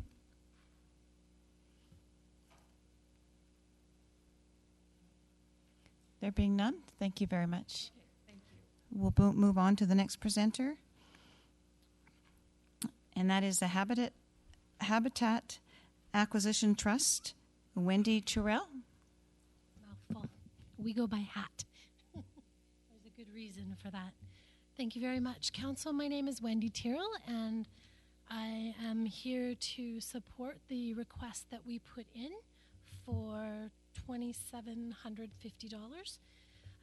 I work with Habitat Acquisition Trust. We're a local land trust here in the Capital Regional District. We're a small land trust. We have a staff of 3.5. I'm the half. We do best known for our stewardship program, which is Good Neighbors. We do stewardship throughout the CRD region. We also have an educational program called Green Spots, where we do outreach and education with children, local schools, connecting them to a local green space or helping them create green space, natural space within their own school programs or schoolyards. And I work for the Covenants program as the coordinator for our land protection side of our land trust. And I'm very proud to say that we are the co-holder for the covenant that is on one of the parks with the City of Colwood and co-owned by the City of Langford, and that's Havenwood Park. I think the covenant has been on for about 8 years. We have been very active at the Havenwood Park, doing a lot of restoration activities involving a great amount of volunteers in the community have come out, and very excited to say that we're currently forming a Friends of Havenwood Park, which is going to be what is needed at that park to create long-term sustainability. So HAT has over the years, we've done quite a few events there, community events, 2 just in the last 12 months. We have one, sorry? I thought I heard something. That must have been feedback. We have an event this Saturday that you're all welcome to attend. We'll be pulling invasive species in the park, and another one on the 28th of March. So what the purpose of this request is to match funding. We received another amount of money from TD Friends of the Environment, and so this funding will go towards planting 200 native species in the southeast corner of the park. That park is quite damaged, it's very disturbed. In 2006, the winter storms created a lot of windfall, and since then, the invasive species have come in. A lot of damage has been done to the park, and it's looking pretty bad. It's not a very attractive site right on the edge of Latoria Walk and the Cranrose Terrace, I believe it's called. And the community is very interested in enhancing this park. this part of the park. So what we'd like to do is put in a couple hundred plants, and the funding that we're requesting, I did include a budget. We're fortunate enough to be able to have some of the staff salaries paid for by the TD funds, and then some of the money from this grant would also go towards staff, but most of it would go towards materials, plants, mulch, soil. So in total, the project is $13,000, including in-kind. That's including volunteer hours and also tools that we can provide. So I would like very much if you could please consider this request, and we look forward to hopefully seeing some of you on Saturday. Thank you. Thank you very much. Councillor Nault? Just on a technicality, I understand you'll be using Green Team volunteers for your project? Yes, I'm sorry, I should have included that. Yes. And I just wanted to make sure, because our rules of granting don't permit one grantee to give money to another. I want to make sure there's no financial connection between. Absolutely, I can confirm that. So we are hosting this event, and we have asked Green Team, the Greater Amanda. Thank you. The Greater Victoria Green Team to host it with us.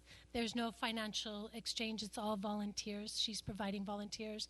Hat's providing volunteers. So there's a group of about 20 that are coming this weekend. Thank you. I just wanted to be sure, because you're both asking for grants, and I wanted to ensure there were no financial connections. Our particular grant is very project specific. It's specific to this matching grant that we have with TD, Friends of the Trust. Any other questions? Thank you very much. Thank you. Our next presenter is the Greater Victoria Bike to Work, Teresa Gulliver.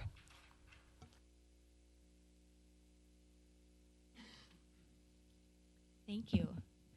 That at the right place. Good evening, Mayor, councillors, and staff. I am Teresa Gulliver, Executive Director with the Greater Victoria Bike to Work Society. I would love to present you with our annual yearbook, which was not complete at the time of the grant application, where Colwood in many cases is featured in photos and logos. Is it okay if I pass those on?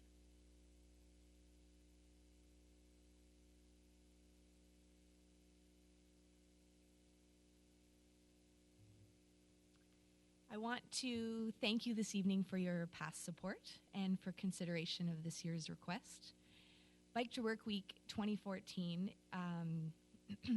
Bike to Work 2015 is our 21st annual event. It will be held this year, May 25th to 31st, the last week of May, and our launch is April 10th. As you're aware, our purpose is to bring communities together and expand the number of people who cycle year-round to work. In a recent survey of participants who started biking to work during a Bike to Work Week event in all of Greater Victoria, 90% of them told us that they're still biking, either occasionally or regularly. So this demonstrates somewhat our beneficial impact of our event. Last year, just to recap, was our 20th anniversary, which we were quite proud of. We saw 8,077 participants from 693 workplace teams, our record high to date.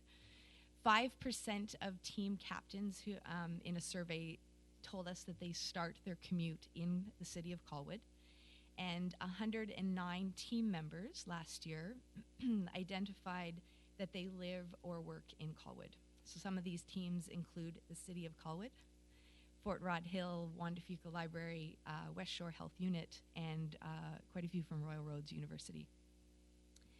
Most importantly, with the invaluable help of our workplace team leaders, we recruited 1,224 new commuter cyclists.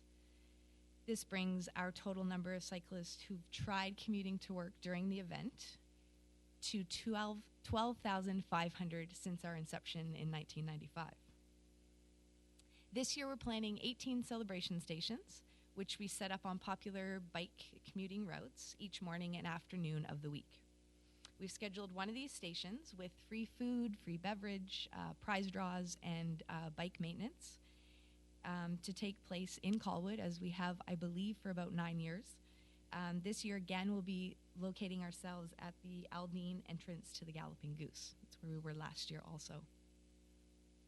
It's important to us that all municipalities are, if they can, contributing to the event, because, in fact, all of them participate, everywhere from Souk to Sydney and everything in between. With varying financial contributions from all West Shore communities, we'll continue to have a total of 2 stations in the West Shore. So there's one in Colwood and there's one in Langford.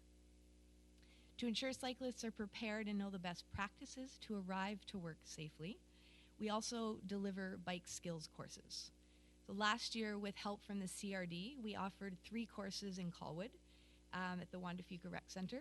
One of these was filled with 12 women participants who had raving reviews of increased levels of confidence. It's one of the funnest courses.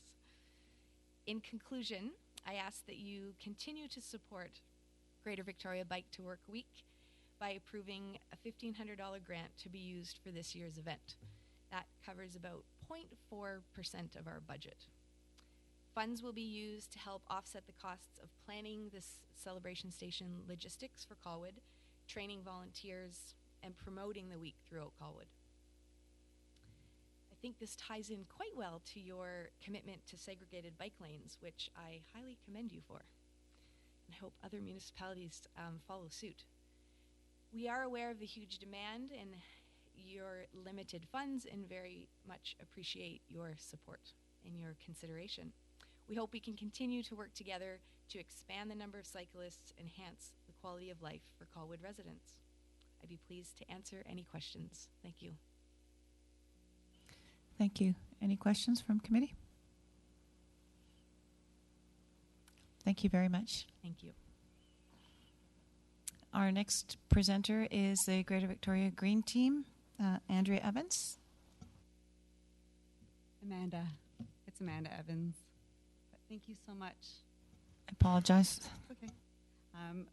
So thank you so much for having me here today, for the opportunity to share a little bit about the Greater Victoria Green Team, and I hope you will accept our request. So my name is Amanda Evans. I'm with the program manager of the Greater Victoria Green Team. We're a fairly new environmental volunteer program in the Capital Regional District. We're the first regional-wide environmental volunteer program. We are following in the footsteps of the Lower Mainland Green Team, which has been running for 4 years now, quite successfully. It is quite an inspiring story, with just one volunteer wanting to do a little bit more for her community, and so she started the Lower Mainland Green Team on Meetup, and the success of that has over the last 4 years has created the Green Teams of Canada charity. And so this is the second city to have the Greater Victoria Green Team start out in. The Lower Mainland Green Team has 2,100 volunteers, and so we're really building upon the work that they've done there.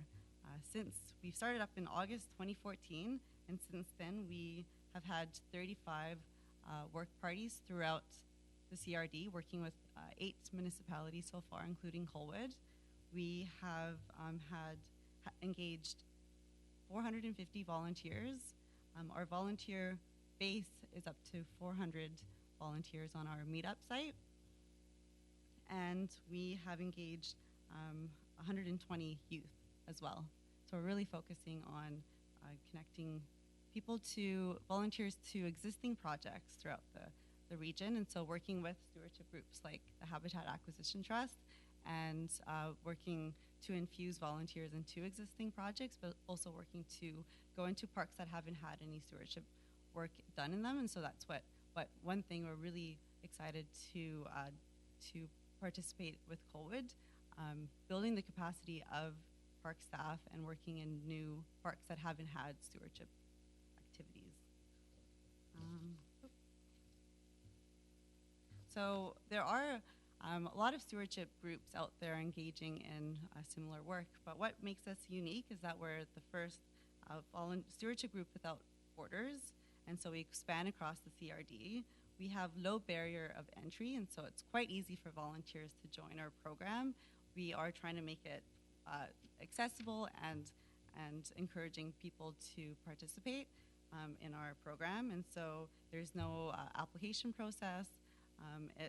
There's no experience, and so often the volunteers who participate in our program have never done anything like this, and so this is their first experience with the park that we're working in or the environmental activity that we're engaging in. We focus on a positive experience, and so we apply for environmental rewards for our volunteers, and we write volunteer reference letters. And our program is very collaborative, and so working with stewardship groups like the stewardship group of Beat Creek with Judy and HAT and other groups. And yeah, so we've had a couple of work parties in Colwood. One was with Belmont students at Colwood Creek Park, and it was part of Trees for Tomorrow, and it was quite a successful day. We were able to coordinate 80 students from Belmont School. The whole school wanted to come out, but we really needed to limit it to about 80. And in over just 3 hours, we planted 450 trees and shrubs. And so our group makes that type of work party possible. So I managed to connect the school to the park staff and do all the work that it took to make that day possible. And so, yeah, and Belmont is very interested in having their students participate in other parks, and so they've been reaching out to me as well and excited to connect them to other parks. And so this funding will help us be able to do that. And we really hope you can play a vital role in ensuring that the Greater Victoria Green Team continues to grow and do groundbreaking work. Supporting us offers the following benefits. You'll send a strong message to thousands of volunteers that your municipality really values and supports the work of volunteers. We'll promote your volunteers, your municipality's existing parks, and we'll funnel volunteers into your parks as well. We'll create volunteer opportunities where there's none. We'll increase media attention as well, and that Trees for Tomorrow event was on the front page of Goldstream Gazette. So I do reach out to media for every event that we have, and so yeah, that's just a few benefits of working with us. So yeah, this funding will just allow us to continue to build upon our program in Colwood, especially for a municipality that doesn't have too much in terms of volunteer stewardship, and so we'll really work to expand that into Colwood. Thank you. Thank you very much. Does committee have any questions or comments? No, thank you very much. Just want to check with committee if they would like to take a 5-minute recess at this time.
Okay, we'll proceed with our meeting. And our next presenter is the Communications Dialogue Resolution Services Society, Kathleen Belamo. Sorry. Oh. My name's Mike Collier. Okay. The Associate Director there. Okay, thank you for coming. So thank you for having us. Our application is for continued support from Colwood. We are located in Colwood at the corner of Souk and Kelly Road. It's to continue to provide our services in the community and help support that. Our services include our community workshops, which include Communicating Through Conflict, which is a communication and conflict management training for community members. That's divided into 7 3-hour workshops. We also have a training called Money Talks, which combines financial literacy with communication skills. All these courses are provided for free for members of the community that are in financial need. It also helps support our direct client services program. So that program provides advice, referrals, and coaching to members of the community that find themselves in conflict or disagreements. It also provides reduced rate mediation, arbitration, and parenting coordination services. And then the last piece that the grant is used for is to help us maintain our community partnerships with a variety of community organizations, including Ready to Rent, Victoria Immigrant Refugee Center, and others in the community. I'm happy to answer any questions you might have. Any questions from committee members?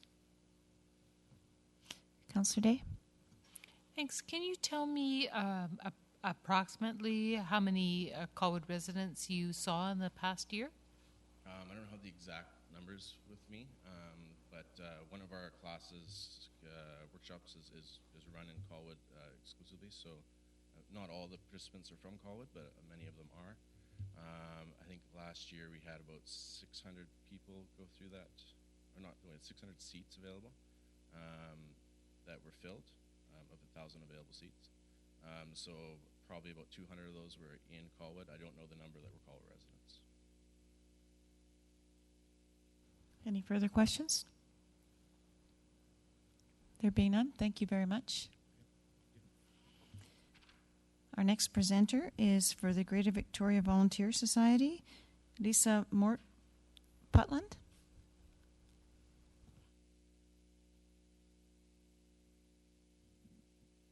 Hello. I know. Colwood always has such high podiums. Thank you. Thank you. Thank you for the invitation to be here. Thank you for celebrating volunteerism. Thank you for building civic engagement through volunteer engagement. This year, we've been looking at trends at Volunteer Victoria. We recently surveyed 563 youth. What's amazing is that there were differences between municipalities and what youth wanted. What was amazing was that youth volunteered different numbers of hours. And for us, and clearly we're proud and we're bragging, the difference in a volunteer when they knew about Volunteer Victoria versus when they were volunteering without knowledge of Volunteer Victoria was about an hour a month. They give more when they're more aware of why they volunteer and when they're strategic about their volunteering goals. And that was fascinating, because while we'd always believed that, we didn't really have a lot of evidence locally to show that. So about 47% of the population volunteers, and volunteering falls along a continuum from those adults who say they never volunteer, but they give back to their kids' school. And we say, you're not a volunteer, and they say, no. We say, well, did you help out with sports teams or coaching? Did you drive kids? Did you help out with the community garden? And they say, yes. We say, well, that was volunteering.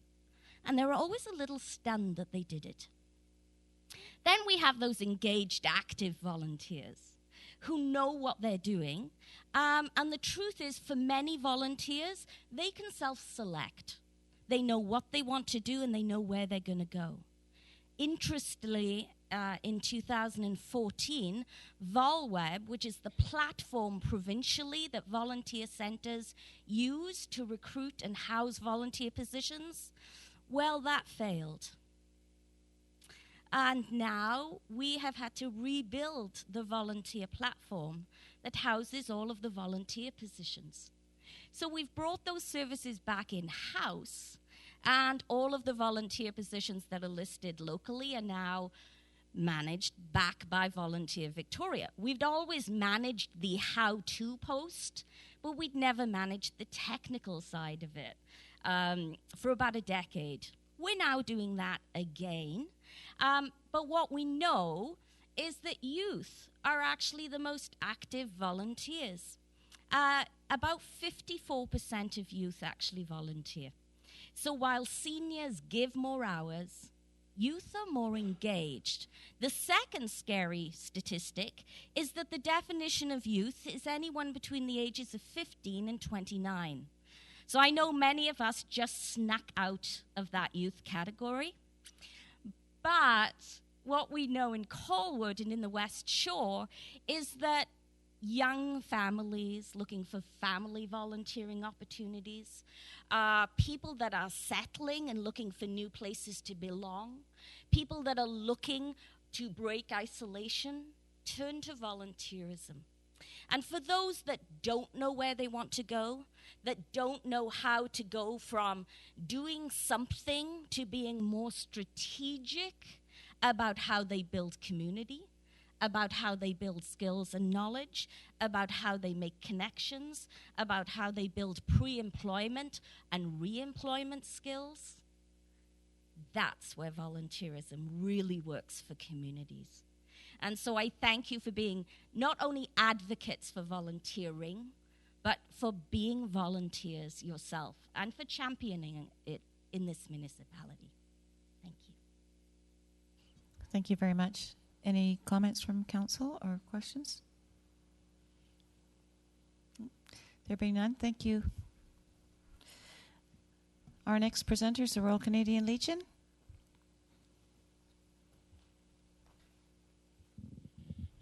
Good evening, Comrade Mayor, Comrade Chair.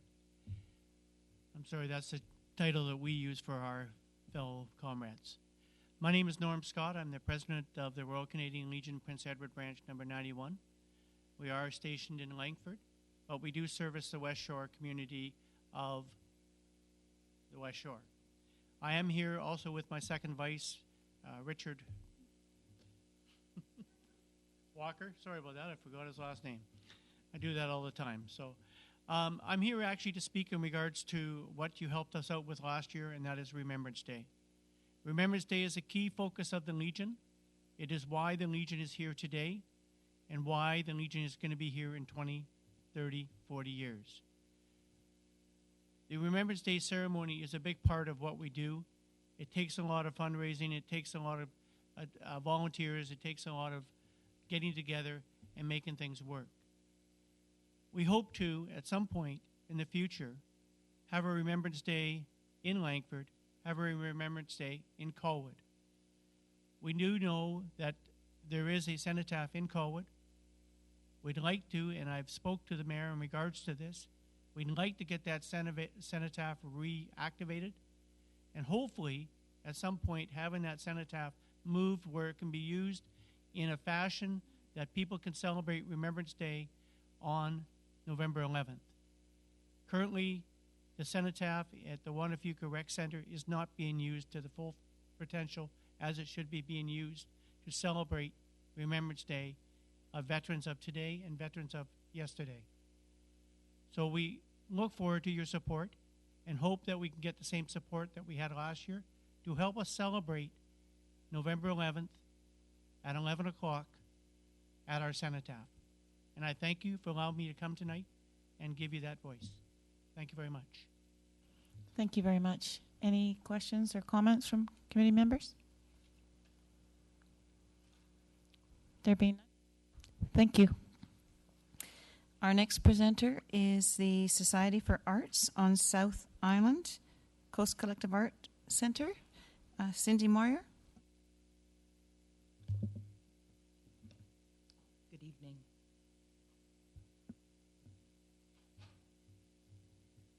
This year, the Coast Collective Art Center is celebrating its 7th year in Colwood on Esquimalt Lagoon.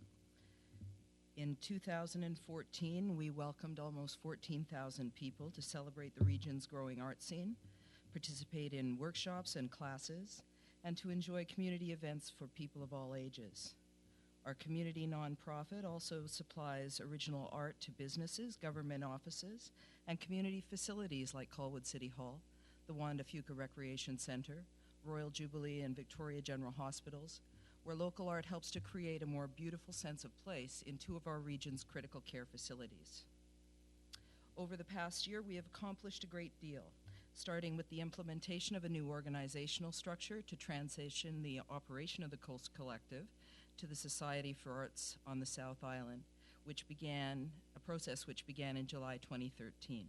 This action saved the Coast Collective from closing, which I think everyone will agree was not something that we looked forward to. We're proud of what we've done to keep the community engaged. Last year, we reached about 50,000 people through our direct event participation, promotion, earned media, and have gathered consistently rave reviews. Almost, as I said earlier, almost 14,000 people came to visit us. An additional 4,000 people connected with us at our satellite gift shop at Fort Rod Hill, which we're very grateful for that collaboration with Parks Canada, and we'll be there again this year with our satellite gift shop as well as an artist-in-residence program that we use to entertain and inform visitors from around the world. Last year, we produced 20 art gallery exhibits. We featured the work of over 100 artists and artisans in the largest local gift shop of its kind on southern Vancouver Island, and have showcased our members' work in a variety of different milieus. One of the things that I want to reinforce, given the rather eloquent presentation about volunteerism, is last year over 5,000 hours, volunteer hours, were generated at the Coast Collective. And that goes from people volunteering to do outreach, to engage the public, to take children through the gallery, whether they're with Nature Preschool at Wanda Fuca. We had a group of 30 children from Sangster Elementary School there last Friday. We also welcome student groups from Royal Roads and the University of Victoria. All of them come to talk about the innovative community development work that we're doing through the arts and culture in our community.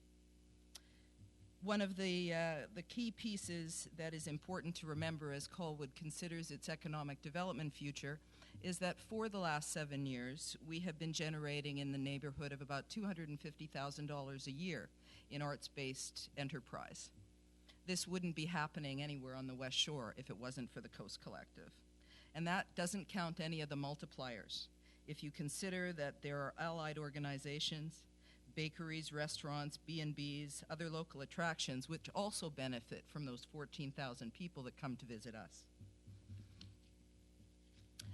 We are asking the City of Colwood to contribute $5,000 as a grant and aid, which would help us continue to deliver cultural services on behalf of the city for all of the people in the West Shore.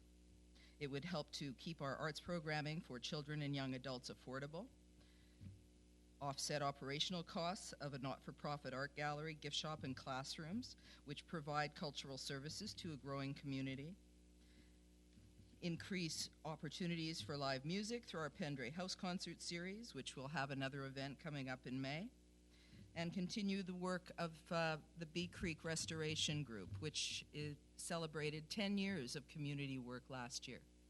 And that group alone, as you heard, the Green Team had participated in helping to continue that restoration work.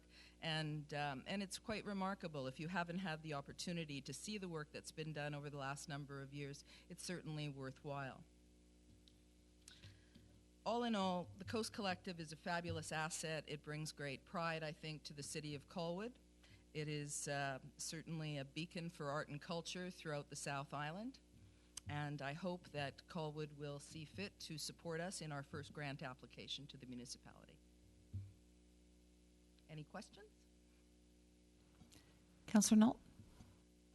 Just to confirm again, since city policy says city grants cannot be used by the receiving organization to issue grants to another organization, is there any link between you and the West Shore Arts Council in that matter? Yes, there is. Absolutely. No, I mean, are you granting each other money? No, actually, we are working collaboratively. So when it comes to the services that the Society for Arts on the South Island are providing, we're providing cultural services. That's a broad spectrum of things. We're open 5 days a week. We wrangle hundreds of volunteers each year and make it possible for us to have a social enterprise that focuses on the arts and culture. Those resources wouldn't be happening, and we don't receive grants otherwise. We do not have any large granting support. We are almost completely with our own revenue generation. We get commission from sales of artisans' work.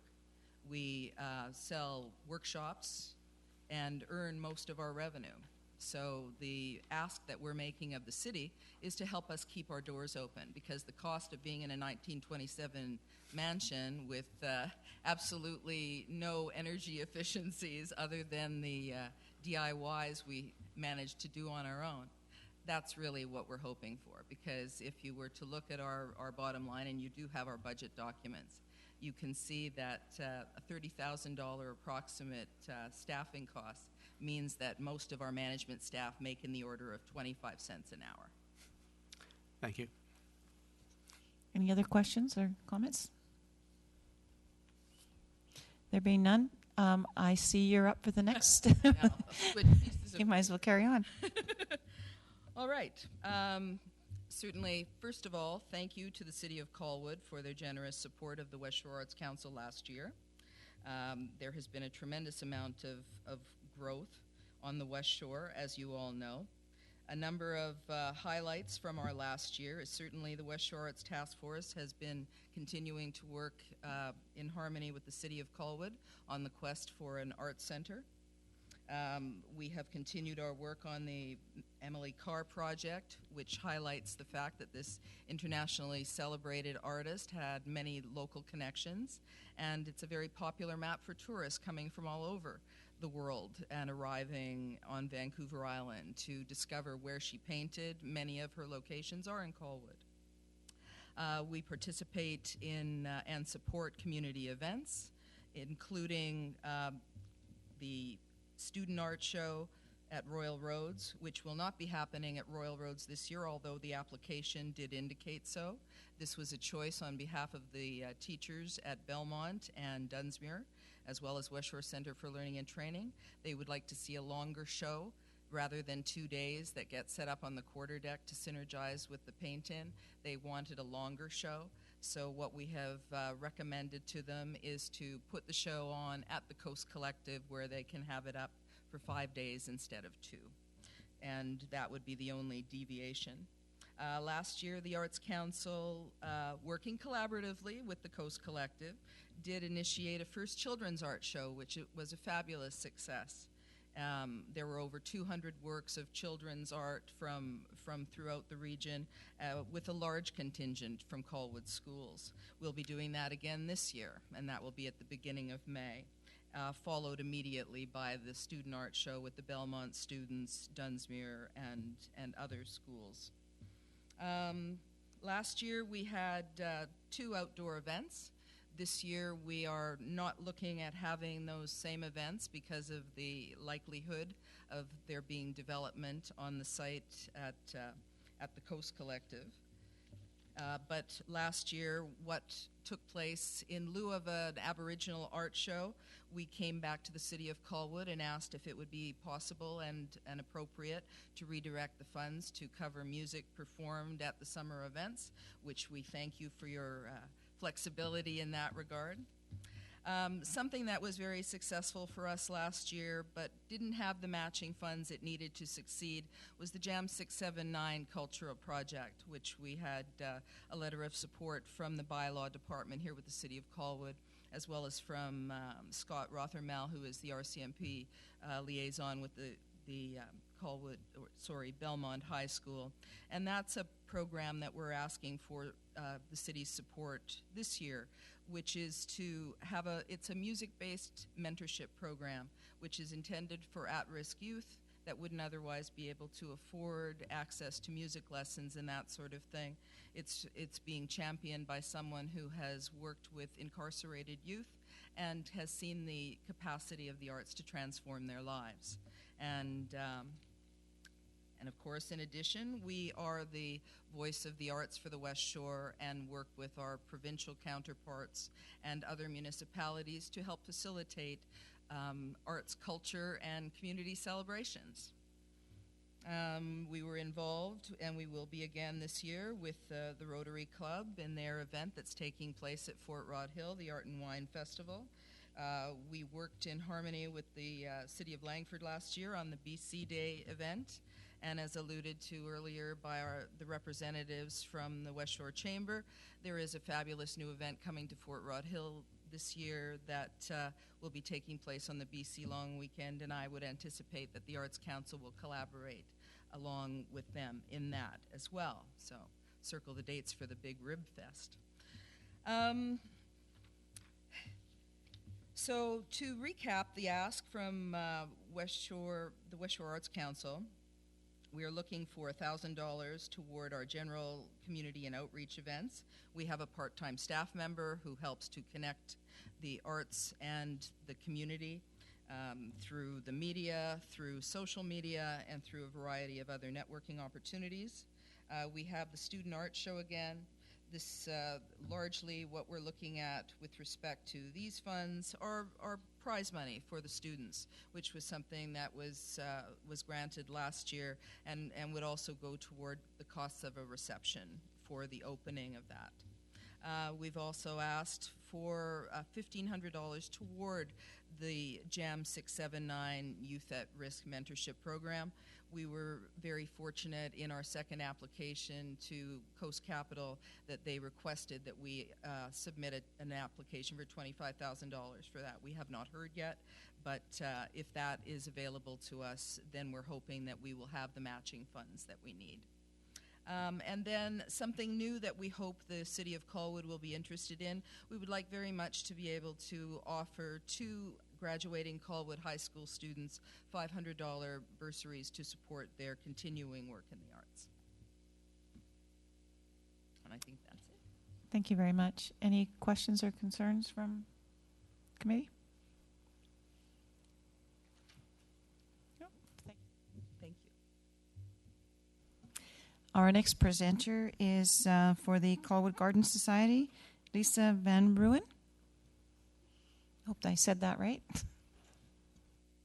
My name is actually Sarah Karkanis, and I am the new chair of the society, and I did provide that change of name to the staff, but it's not a problem.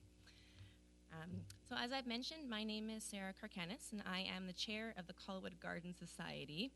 And the Garden Society was actually born out of a meeting that occurred in this room in January of last year. In order to push forward this idea of establishing a community garden at the City of Colwood grounds, right by where the parking lot is, we have been working in conjunction with Colwood staff, particularly in the planning department. There's Evo and Richard Walker in trying to move this concept forward. And so I'm here today to ask you for additional support in terms of funding for supplying materials to actually build our community garden. We're planning on creating approximately 48 plots, with 8 of those being accessible to people who may be in wheelchairs or have trouble sitting or reaching. So there'll be raised beds, probably about hip level, so that if you're in a wheelchair, you can slide under them. And eventually, we're hoping to be able to, through this garden, create a community hub in which people can learn about food sustainability, grow their own food crops to be more self-sufficient, and really engage all of Colwood in learning about foods. Now, this past year, we've been working on establishing our society, which we've completed, creating a budget for the garden, which has also been done, and working on a lease with the City of Colwood, again, through the planning department. And that lease has been drawn up, and we've been working on getting that signed, but a condition of the lease has been to have commercial liability insurance, as it is on the city property. And we have just been provided generously through Colwood Rotary a donation to be able to cover that insurance cost, so we can now move forward on getting that lease signed. So we're working in concert with EVO again, so pushing that forward. That's it. Do you have any questions? Thank you. Any questions from committee? No. Thank you very much. Thank you. Our next presenter is for the Big Brothers and Sisters, Rhonda Brown. I'm just going to share these. I promised the...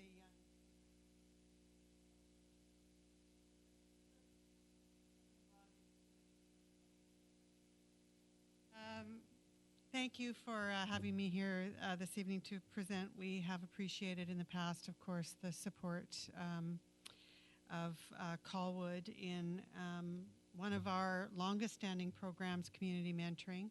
This program has provided services in communities on southern Vancouver Island for over 37 years now, which is unusual for a program to survive that long. And while it has experienced some change, of course, over those years in terms of how we monitor matches, how we train our volunteers, how we provide safety training for children, and the level of support that we're giving families.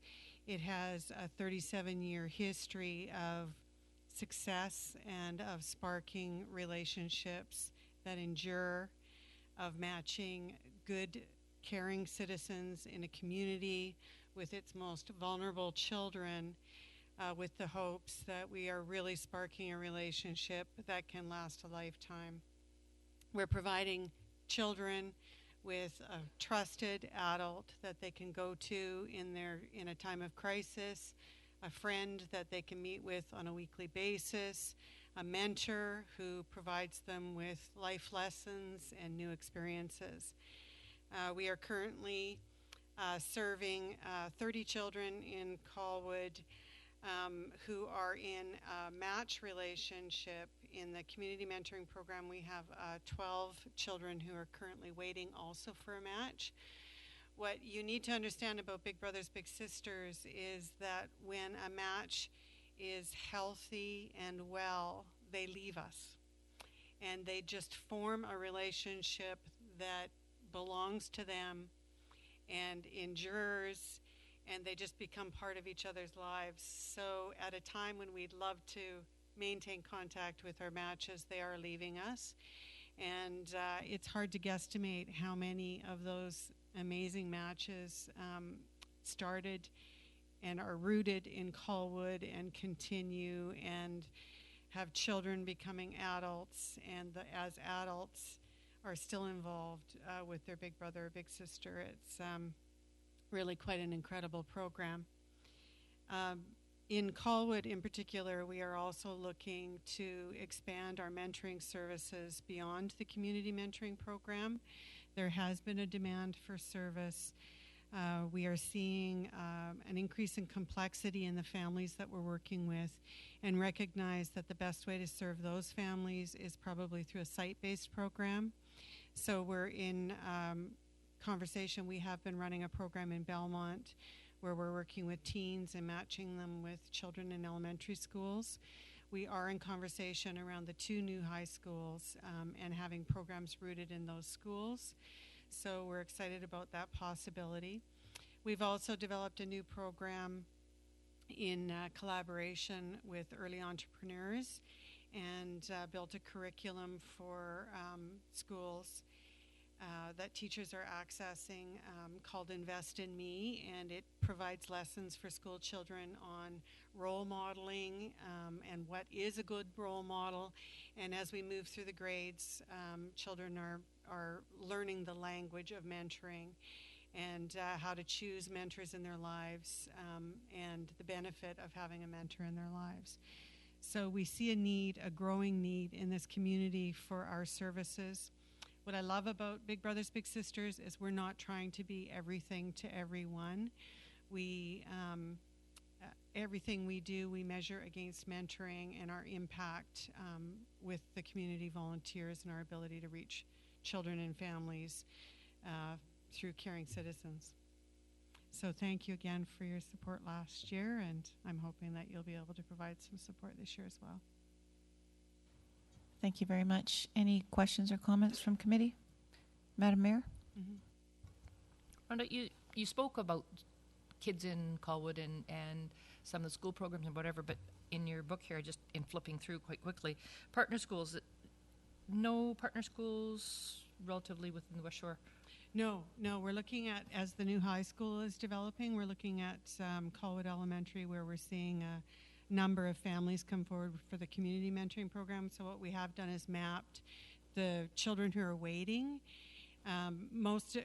90% of the children who wait in our programs are boys, and it's harder to recruit male mentors. So we recognize that the best way to provide service with them is through the site-based programs, where men feel safer in a school environment. Site-based means that you're matched with a child in the school and you don't leave the school grounds. So we are looking at Colwood Elementary as a new startup program for us. We are working with teens who are Colwood residents at Belmont. They're matched right now with students at Ruth King, and David Cameron would be the school that would be associated with the new Glen Lake High School. Thank you. Any other questions? There being none, thank you very much. Thank you. Our next presenter is from the Crisis Intervention and Public Information Society, Jane Arnett. Good evening. Mayor, councillors, and staff, thank you. Thank you for the time you're taking to hear about all the wonderful things going on, and also for your historical support for the work we're doing. I'm sorry, could I get you to speak a little louder? Thank you. A little louder and a little closer. Is that better? Okay. We are an organization that now does business as Need 2 Suicide Prevention, Education, and Support. And we talk to people about suicide.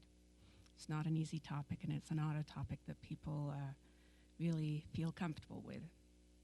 We currently, as an organization, have a focus on youth and young people, and our key program is our Youth Suicide Prevention Program. We go into the schools and where we go into the classrooms and provide presentations about suicide awareness.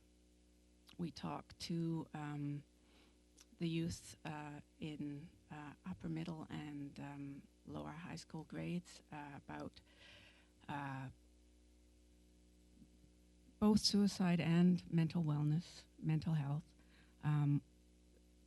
things to look for in themselves, in friends, ways to reach out and ask for help when they see someone else struggling or when they themselves are struggling, and where to go to get that help.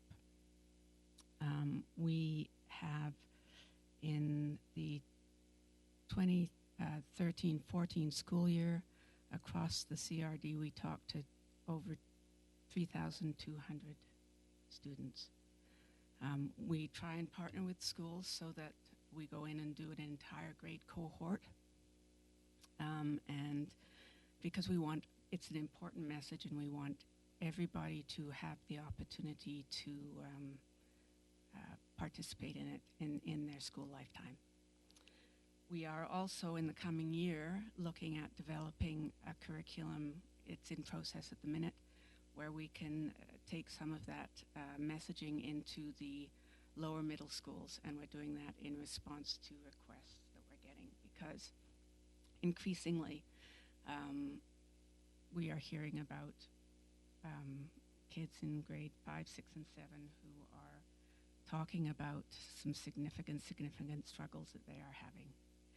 And we want to go in and be able to provide them with basically some tools and that will help them cope with stress, depression, and anxiety on a daily basis.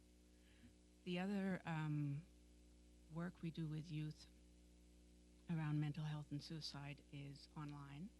We run a service at a youth and have a website called youthspace.ca. We just launched a new site, an updated site. If you get a chance to go and have a look at it, it's looking good.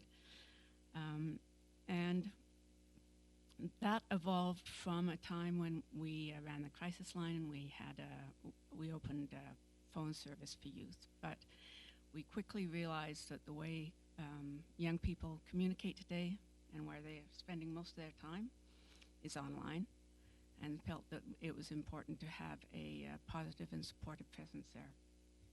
So we have, where through the website, there's a forum, there's a link, as Mitzi Dean mentioned earlier, to email counseling at Pacific Center, and then we provide a chat service nightly from 6, and we just extended it an extra hour, so it now goes to 12 every night of the year. In a lot of the young people who come into the site very quickly get to a place of talking about some very intense issues that they're struggling with.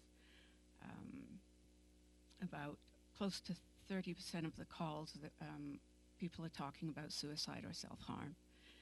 And we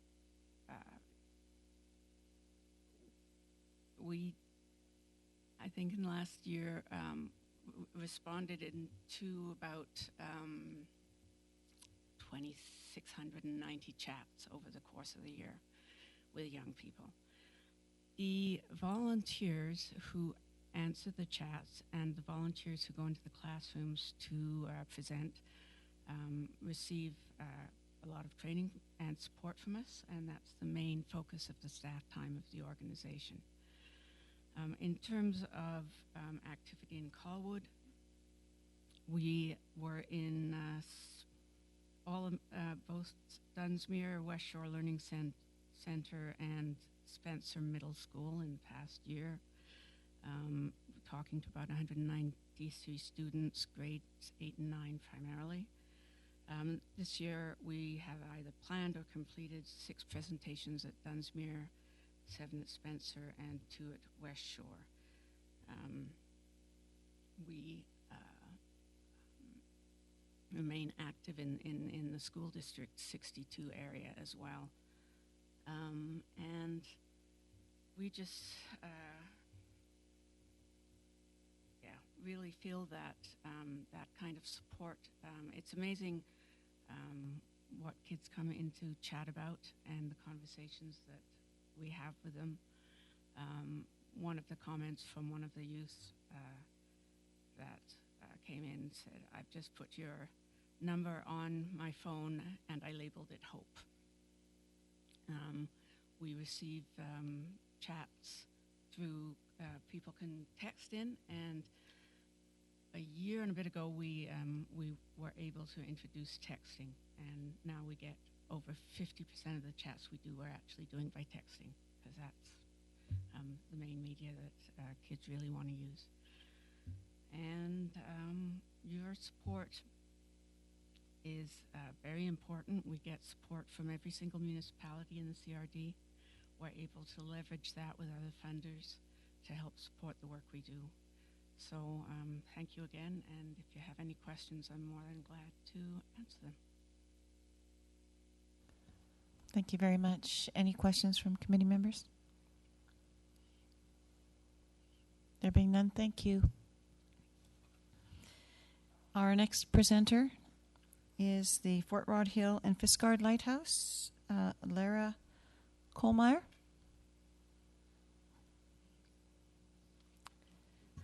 I don't believe we're expecting anyone here this evening doing a presentation on that.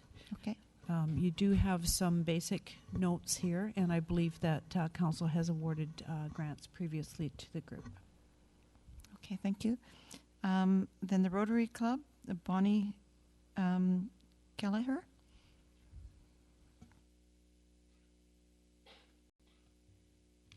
I'd like to thank Council for having us here and for your consideration. My name's Bonnie Kelleher. I'm treasurer of the Colwood Rotary Club. Colwood Rotary has been a part of this community since 1972, and the club has varied in size since that time. Right now, we're a very small club of about 20 individuals or fewer, but our few members are very involved in the community. Just in this past 4 years, we've worked with the West Shore Parks and Recreation Center to raise over $200,000, and so towards the Rotary Inclusive Picnic Playground. It is on the grounds of the West Shore Parks and Recreation down at the lower soccer field. And the grand opening is the spring. So, and part of our funds raised from our previous Art and Wine Festivals has gone towards helping out, finishing off that last bit of that playground. So if you haven't seen it yet, it is there. And also, Colwood Rotary has been involved with Rugby Canada. Just this last fall, we raised over $5,000 towards for youth rugby in this community in the West Shore.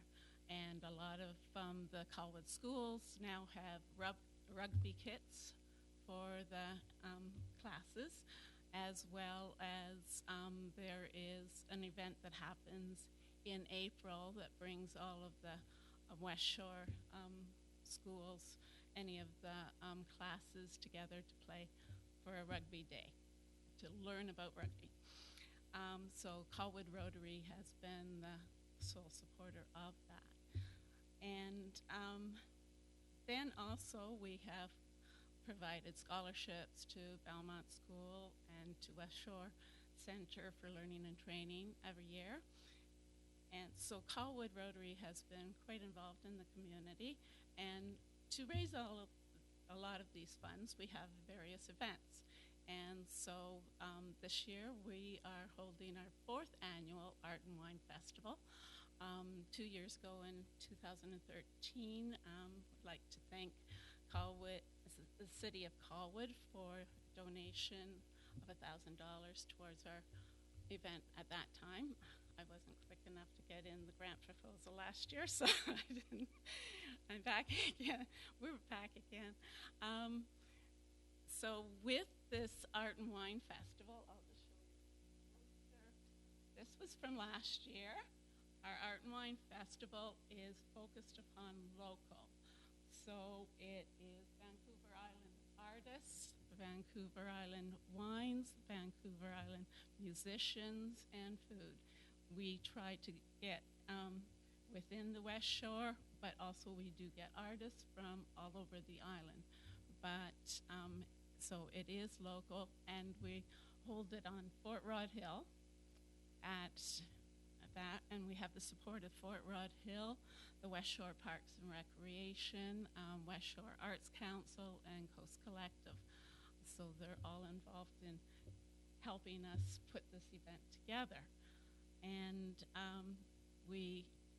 it's held in Colwood, and it's a great day for some celebration. Last year's event, wonderful sunny day, and people with the changes in the regulations for, we didn't have to fence in people like cattle anymore. And so people could wander around, look at the art, enjoy a little bit of food.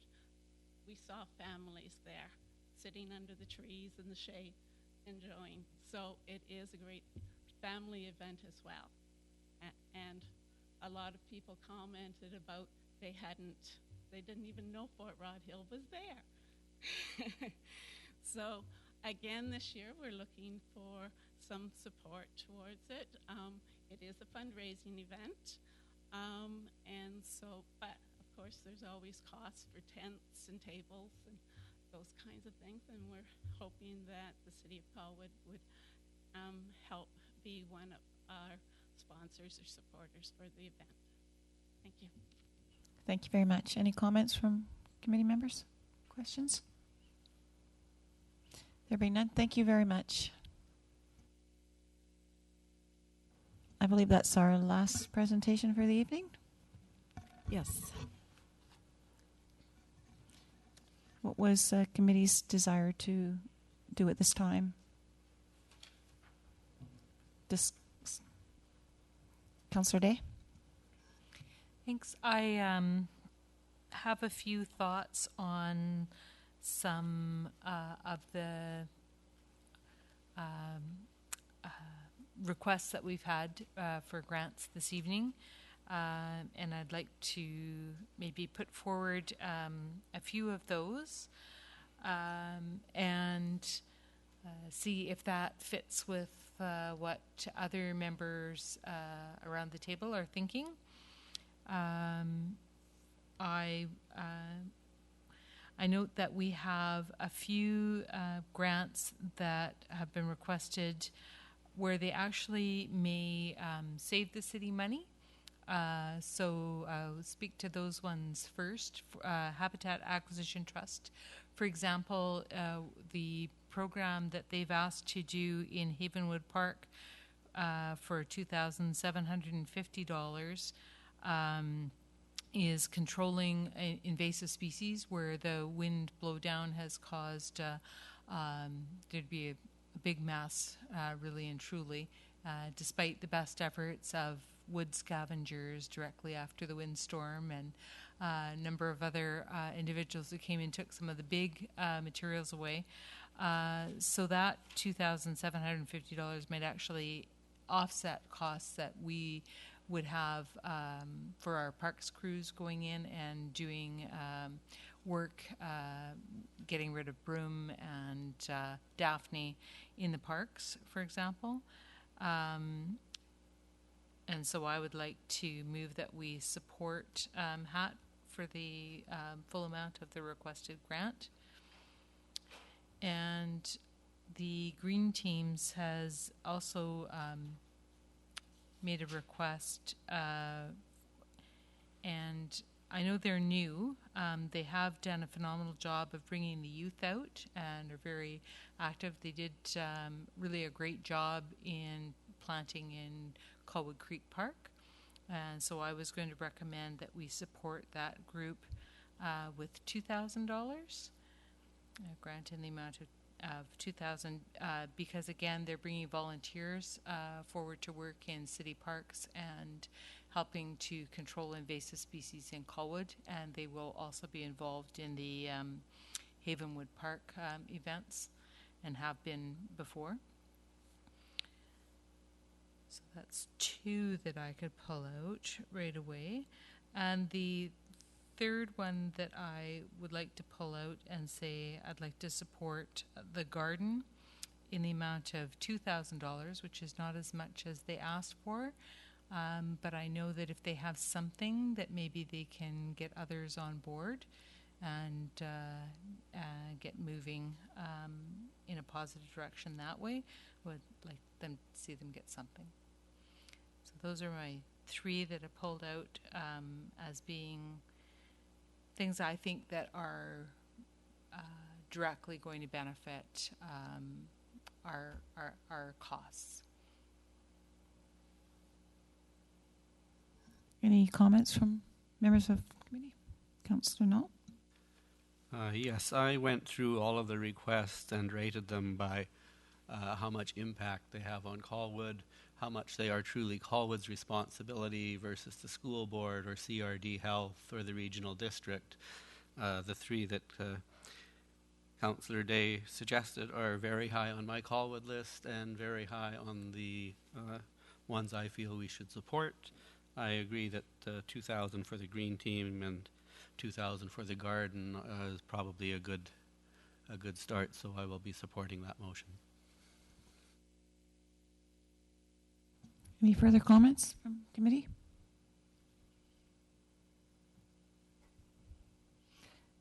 So we'll have a vote on the recommendation. All those in favor? Opposed? One person opposed? I just wanted to let you know, Madam Chair, we're keeping score over here. So we actually have created a column for each one of you, and we'll be recording your votes, so-called, in each one, okay? So I'll let you decide how you want to proceed, but we are keeping track over here in case you had a whole list and you wanted to give it to us. We can also keep track of it that way. Any further recommendations coming from committee? Councillor Null? Thank you. Again, two of the ones that very solidly affect Colwood, I think, are the Coast Collective and the West Shore Arts. I would support the full amount for the Coast Collective of $5,000. They do a fabulous job. They run basically a new art show every weekend or once a month. They have brought a lot of artists into Colwood, and we do precious little to support the arts. For the West Shore, I would recommend $3,000. And again, they are they are very much a Colwood function. They are also serving the West Shore and providing bursaries to students, I think, is a fantastic idea. My daughter was a beneficiary of one of those bursaries many, many years ago. And while it wasn't a large bursary, for a young student, every dollar helps.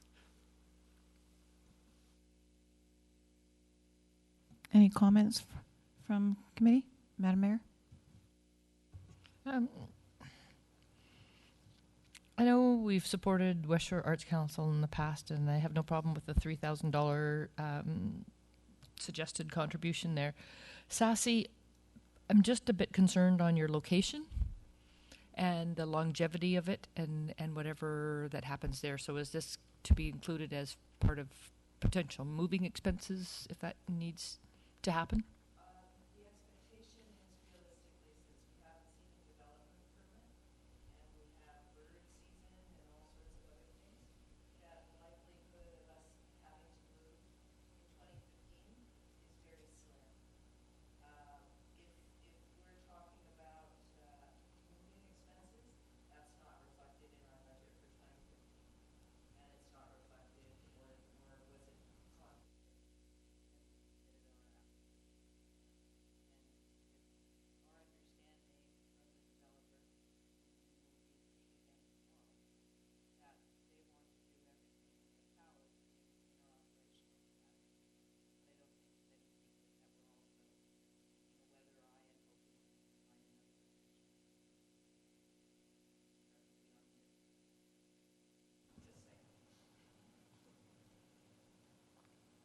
Madam Mayor? And the other thing I'd like to bring to council's attention, and I'm I could not get the detail for tonight's meeting on that, but we do have money invested in the Victoria Foundation that was specifically designated around the support of arts and culture aspects in the city of Colwood. And the way that it's been set up this time, there is a dividend on the principal amount that was initially invested, which stays in perpetuity within the foundation. And that can be offered out as a grant. So it might be an opportunity if we can figure out what that number was and if we've received it yet for this time frame to offset perhaps some of that cost or be transferred in there, but I just don't have details. Any further comments? Councillor Logan? Thank you, Madam Chair. I just want to point out, I think we're up to about $14,750 with those two grants. So, it's a tough decision because no organization deserves it any less than the other. So, I think we have to be careful, and I would be supportive of probably one of the grants that Councillor Nault suggests, only because, and then if there's funding available at the end of the day, then we can have a look at possibly the other, but trying to make sure that the dollar spreads and touches as many organizations as possible. So I would prefer if we split those out if we were looking at options. Just so I don't have to vote against it, I guess is what I'm saying, because I do support one of them. Councillor Nault? Yes, as I said, I prioritize these on what impact Colwood the most and what I feel would be mostly Colwood responsibilities, and these are very high on the list. There are many deserving organizations on here which I feel are really not Colwood's responsibility. They should be funded by the school, CRD Health, the region, the United Way, etc. So I think I would like my motion to stand as I moved it. Any further comments from committee? Councillor Day? Thank you. I would like to support both of these organizations, and I realize that they're kind of interdependent and yet kind of independent of one another. I appreciate that about them. But there's also, I'm having a hard time when we get down to the numbers because, and I appreciate, Jason, you have a, kind of how you've prioritized them, but I also know from my work on the Family Court Committee that some of these things are saving us money in terms of emergency services or, pressures on our families. So, yeah, I'm just having a hard time with where we're getting to real quick. And I want to support SASE, but $5,000 seems like a lot of money to me. It's looking at the list of grants. I know we gave a bit more last year to the Center for Dialogue and Resolution. I think they've changed their name. I can't quite get it right, but I wish that when our grants came out, they were kind of more similar in terms of the amounts that we give to each organization, rather than some getting a lot and some getting very little. So I am struggling with the amount for SASE. I'd be more comfortable with a lesser amount. Yep. Councillor Nault? Might I suggest we go through this whole exercise, and then at the end of it, if we are over the $26,000 allocated, we vote on how much to reduce each grant by en masse. So it might mean a 20% reduction in every one we vote on, but I think that would be the easiest way to do it, rather than to argue up and down $1,000 at a time. Good idea. Andrew, did you want to comment? Well, I just wasn't quite clear. I just wondered if each one of you has done up your own list this evening, because we could certainly put that into the computer, okay, and take everyone's lists, and then we can look at where we have some common ground on that. We've set up a column for each one of you. And another way of doing it is we could look at averaging out the amounts that each one of you would like to give, and then see what the total looks like. There's a couple different ways we can do it. We haven't heard from all of you, and I'm just wondering if council would like to go through individual lists, or if you had a better way of doing it.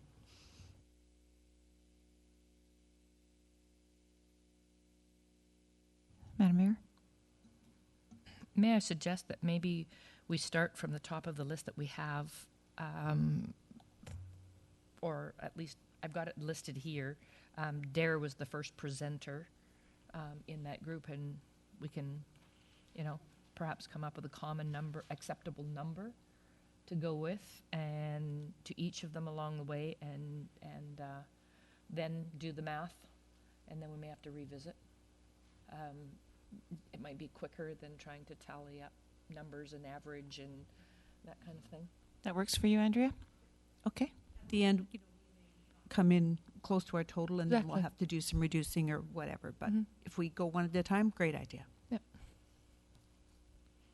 Okay. Who would like to put a number out for Dare? Sorry, point of order. We have a motion on the floor. In view of that excellent recommendation, I will withdraw my motion. Thank you, Councillor Nault. And I believe we should also rescind the previous motion that covered Hat and Green Team. Would somebody like to make that motion? Councillor Nault? Yep. So moved. Councillor Day's motion. I'll move that we rescind the first motion and follow the procedure outlined. Okay. Okay. Motion voted on? Everybody in favor? Opposed? Motion carried. So perhaps to get things underway, we can start with the DARE one that our Constable Rutledge presented to us. They're asking for 1620. I did point out to council that I believe last year we did get a letter of request after our budget system for approximately $500 or $600. I can't quite remember the number, and that was, I believe, taken from the residual that we had left over from the budget process, along with a number that came from CRED, I believe, also came out of that in a small bit. But I see Sandra nodding too, because we did get a letter of thank you for our contribution. So I will lead with $500. It's an auction. Councillor Day? I just want to say that I don't believe we should be funding the program materials for DARE. I believe we do already support the officers to attend and provide the DARE program. So I do think that that's something that PACS could fundraise for those materials individually. Councillor Logan? Thank you, Madam Chair. I will be supporting it. While I can agree that perhaps the school district and PACS should support DARE, and I think they do in many ways. As a parent with 3 kids who support our PAC, we've fundraised and actually contribute a lot of money already to ensure that our kids are educated.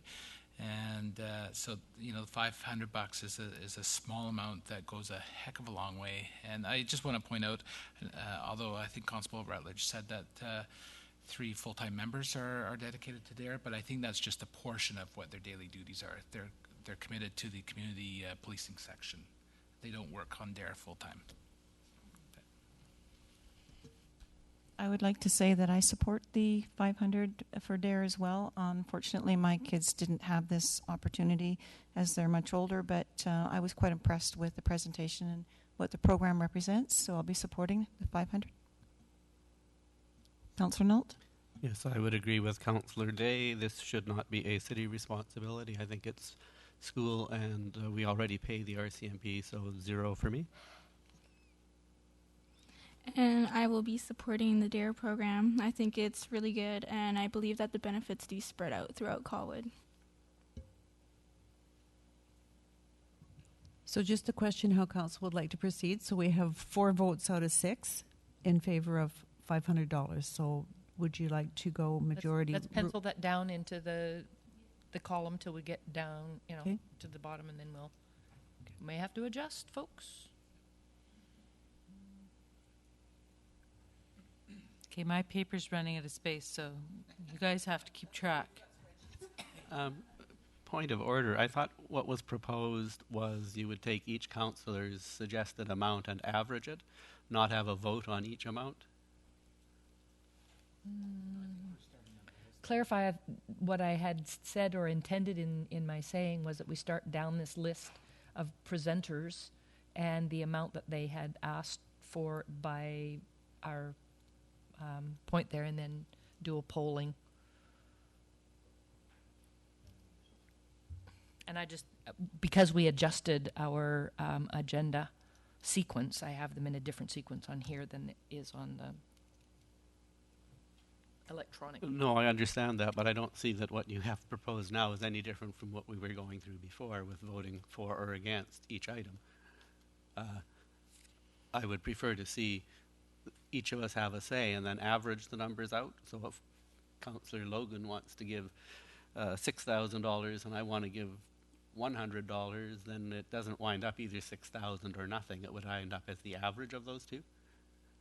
I thought that was being proposed with the spreadsheet idea.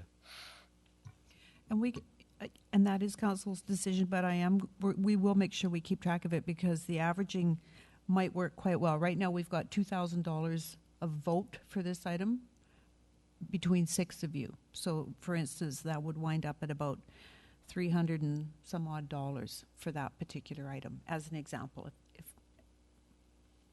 And then at the end of this, we'll add all this up, and let's say we only get to 15,000 instead of the budget of 26.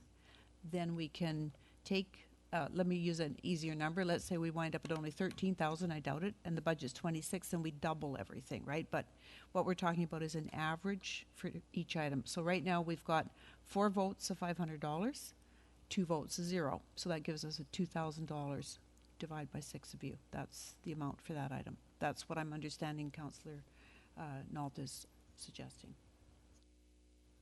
I guess I apologize. I misunderstood. I thought we were taking a vote, like it was a majority of committee members to vote on a certain figure. So, but we're taking an average of the amounts. Is everybody in agreement might about that? might want to vote on how you're scorekeeping, whether you would like an average or whether you would like majority rules. What would committee like?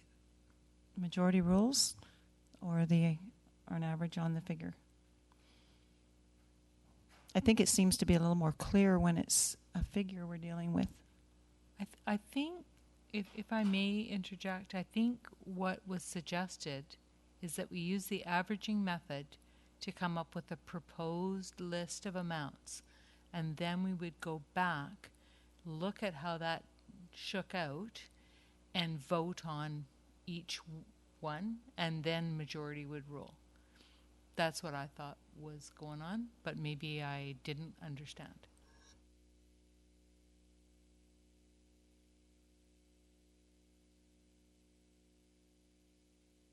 Okay.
So this is just to create a proposal, and then we're going to vote on it at the end, right? Yeah, we're not voting now. We're just Right.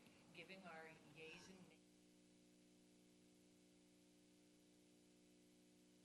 nays. I'm sorry, I don't see how that is different from voting on it. Because if the number is 500 and you have 4 yays, it's 500. So it's either 500 or it's 0, I guess, is the... But we're going to get to the end and there's going to be a vote on that block altogether. So, but my point is you're either going to have a number or 0. You're not going to have a compromise on the number. It's going to be all or nothing. If I may interject, I think the compromise comes after we see what the total of the grants looks like. Then we would go back and look at where our compromises could be. Okay, so for clarification, we're going to establish a number, for example, 500 for DARE, and vote and all give our approval or our disapproval by way of numbers, and then carry on to the next one. I don't want to vote on the number until I'm just saying I don't want to vote until we know what we're voting on, what our bottom line is. I don't mean vote. I mean like just say, yeah, we agree, or as we just did. Yeah, so we'll carry on with the next item and establish a number. Okay, so for the record, you don't want averaging. It'll basically be majority. Okay, thank you. $500 then, for example, for DARE. That's correct.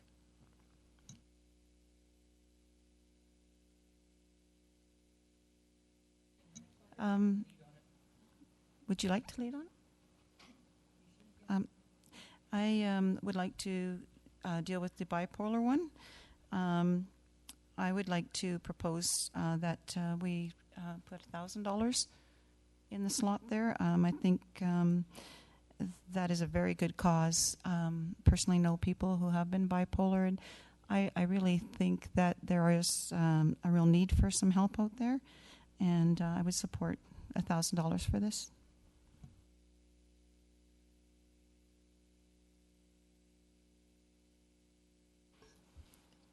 So I agree there's a need for support for that. However, I would have preferred to see a lesser amount until we see proven that there's a direct benefit in Colwood. I believe that there is, but this is the first time they've received a grant from us, and so I'd be more comfortable with a smaller number, say 500,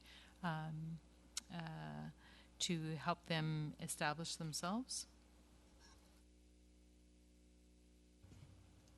And I think I'm kind of down where Councillor Day is as well, simply because we need to have some track record and some background information. And although, you know, they presented very energetically, and I personally know folks who have sought support and perhaps maybe not had support when the time was needed. So I wish them well, and if there's ways that Colwood can, you know, be promotive, you know, for services in Colwood, then we can look to adding in our list of available support services. So was that a $500 vote then? Thank you.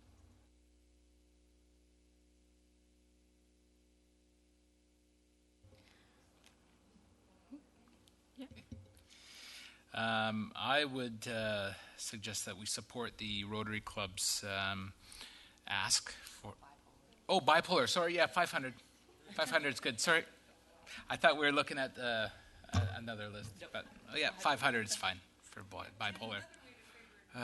And I agree to reduce it to 500. I agree also. Yeah, I support the $500. My concern, though, is how it's targeting people. Bipolar babe, I'm not sure if I necessarily like the word babe. And it seems like it's more geared towards females, which, I mean, both sexes are equally affected, so...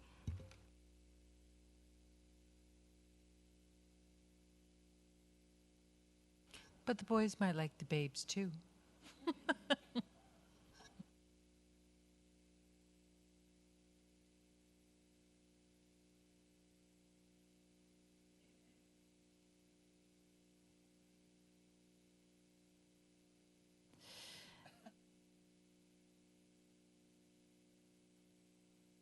Belmont Dry Grad. I was suggesting $1,000 in support of the Dry Grad. I agree. But I want to caution council that next year we have 2 schools and one will be our very own. So I don't know, maybe we can start the bake sales now.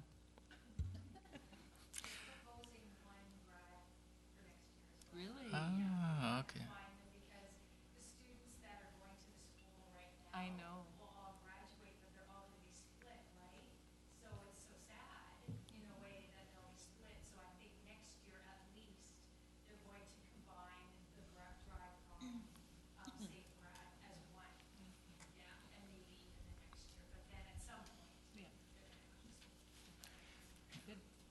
So I agree on $1,000. 1,000.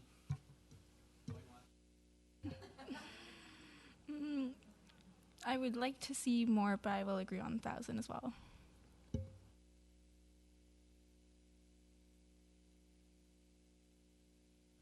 Okay, I'm just going down the list on the paper, if that's okay. It's easier for finance to probably follow. The next one is the habitat. I appreciate what Councillor Day was saying because it does alleviate some of the work that the parks crew is doing, but does that actually take work away from our parks crew? And you've got to be careful that with that as they're a union. I just wonder if there is actually room in the budget to cover this. If I might make a comment, we did increase the budget this year for invasive species. There was a specific council motion that came forward, and we did increase that budget from something like $1,000 up to $10,000. So we have put more money in for that item. If I could just speak to that for you, invasive species has been a really difficult area for one particular reason is that you can't ask private landowners to deal with invasive species on their lands if you don't have a program to deal with invasive species on your own lands. So that was how our invasive species removal program was born. Was because of some very toxic and dangerous invasive species that were on private lands in Colwood. And a very modest amount was put in the budget to cover pesticides and things that we had to get specifically to deal with the blessed milk thistle. And that is an issue in areas like Havenwood Park.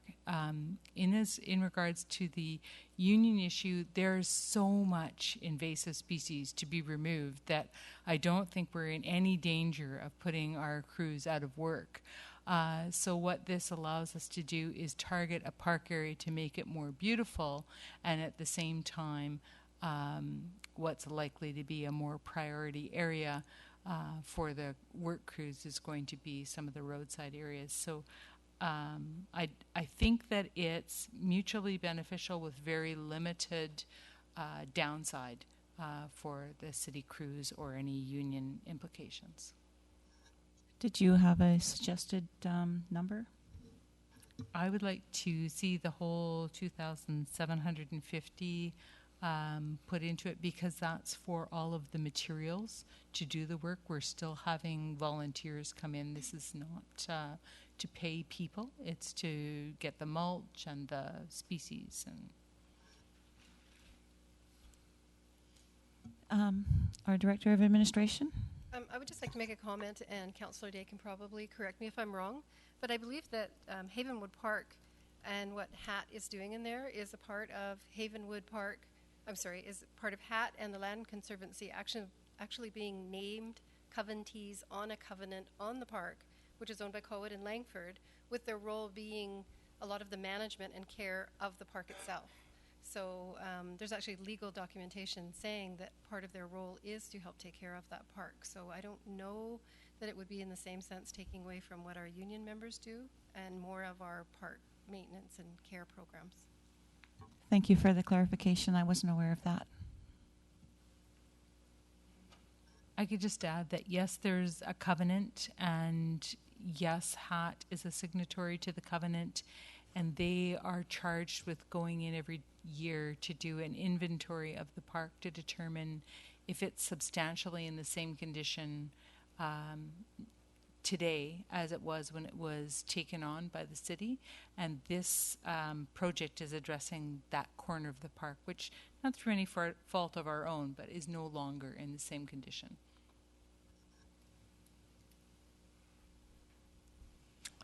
I know Jason's got his hand up, but do you want to handle Councillor Nault? it that way, or?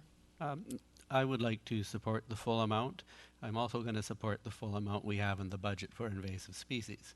If you take a walk through any of our parks, I was just up at Carger Park and looking at it, it's full of broom and invasive species. Pitt House Park is a disaster. That's going to take a D8 to get rid of the broom there. And as far as volunteers doing work, we do it every year on the lagoon with Elsie. We do a broom pull, and so it's not, and Parks actually cooperates fully with us. We do the pulling, and they do the gathering and disposal. So I see us getting more bang for our buck this way, and most of the $2,750 is going to buying new plants and materials and not to labor, so it's not going to put anybody out of work.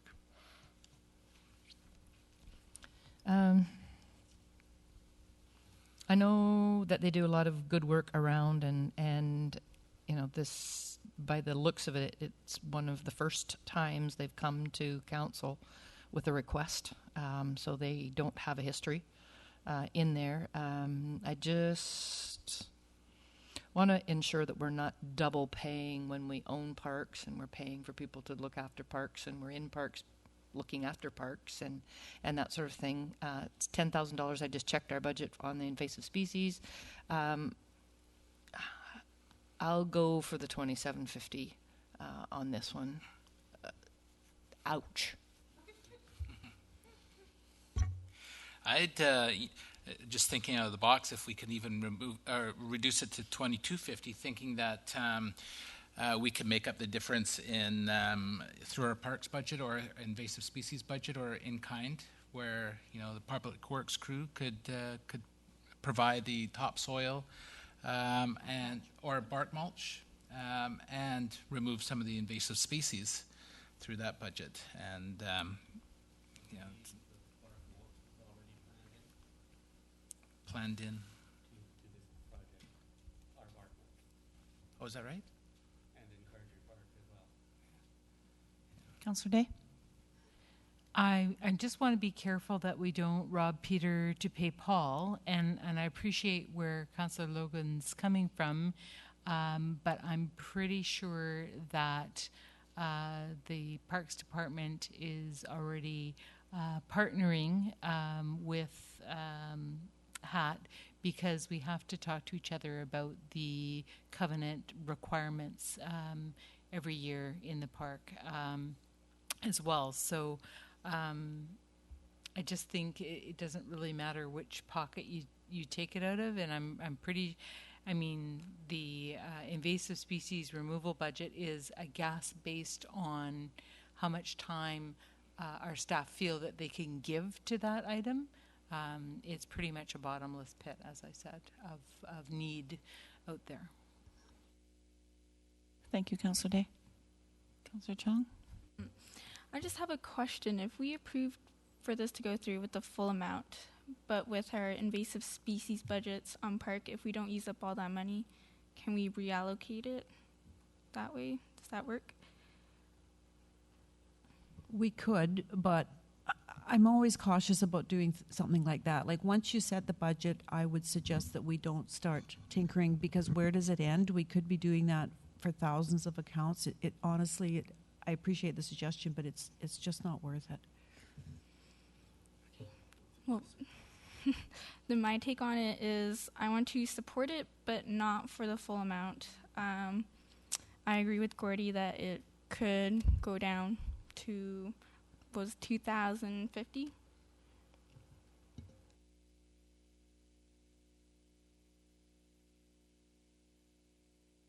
I believe Councillor Logan said $2,250. Did you? Then I would go with that. Any more thoughts by the rest of the committee on that number? I think I would agree with the full amount given the explanation from our Director of Administration and the need for it.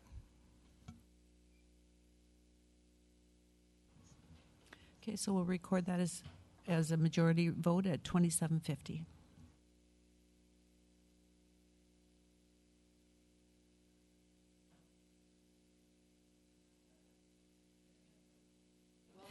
The Greater Victoria Bike to Work Society. I had written down here 1,000, a reduction from 1,500, only to sort of offset some of the new requests that we have.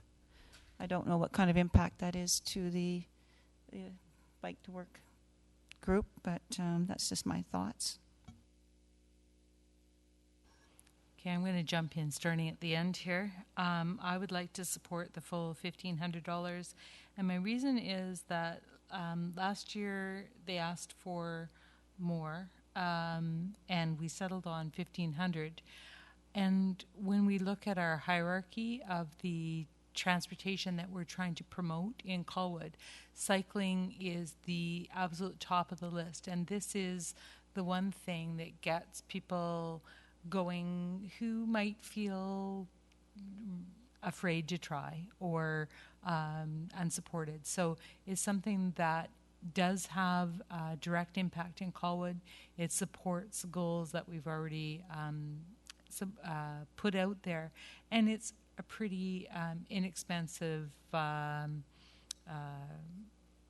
item in terms of bang for the buck. We get a whole week's worth of activities. We get 2 celebration stations in Colwood, and lots of support for all the new cyclists. Councillor Day stole my thunder. I concur.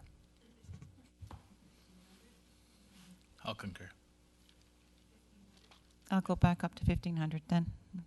Agreed. And I also agree. Okay, the Green Team is the next item for the Greater Victoria Green Team. They're asking for $6,000, and it's the first time request. I'm kind of torn with this one. I'm not suggesting that we grant anything at this time. I would suggest the $2,000 grant. The Green Team will be cooperating with the Havenwood Restoration. They have a proven track record of working in Bee Creek and other areas of Colwood, so I think we should give them at least some level of support, and 1/3 of what they're asking for seems reasonable. I concur. 2,000, please. I could concur. I'll go with the lowered amount on this. Although I see the potential of great involvement and work that they do, we'll be watching or hoping to see more integration with the community of the stuff that they are prepared to partake in. So. Mm-hmm. Sorry, it would be 1,000 for me, and I say that because it's a regional society, and I think we could put more dollars towards things that are more based in Colwood.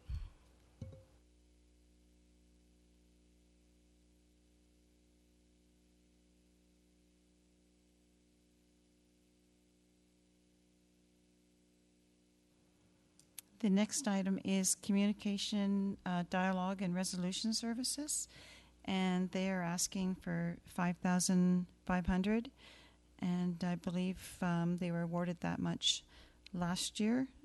I'm going to get somebody else to lead with a number on this one because I'm not really too familiar with it. I'm going to jump in there, and I'm not super familiar with them. I have asked about them. They are known in the community to put on good programs. When they spoke tonight, they said that of the 600 seats that they filled, they thought maybe 200 of those seats for their courses were Colwood residents. And I think if it was $100 per seat for the course, that would put them at $2,000, and I think that would make it a reasonable, a reason to put that amount out there for them. I know they've had a larger grant, and it will be difficult for them to adjust as well, in that their grant was much higher last year. So I would suggest 2,000.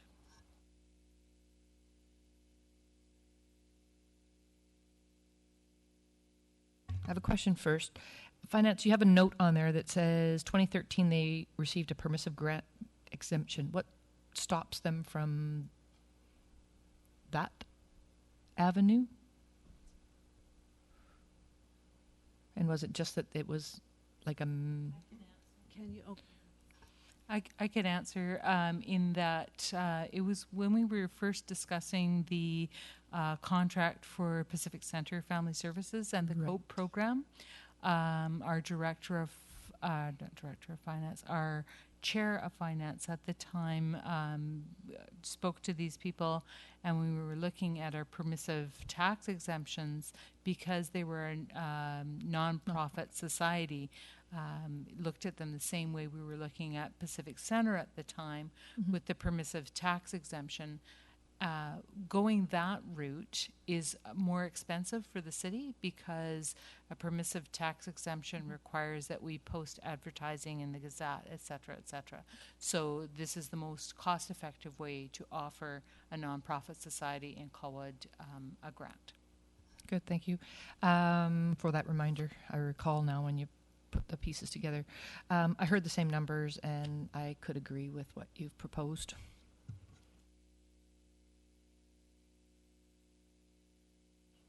I'll agree. I will disagree. I believe this is another item that should be handled by Health and United Way, so 0 for me, but majority rules. And I agree. Sorry, with the majority. The next item is the Friends Uniting for Nature Fund Society. This is also a new request at $5,000.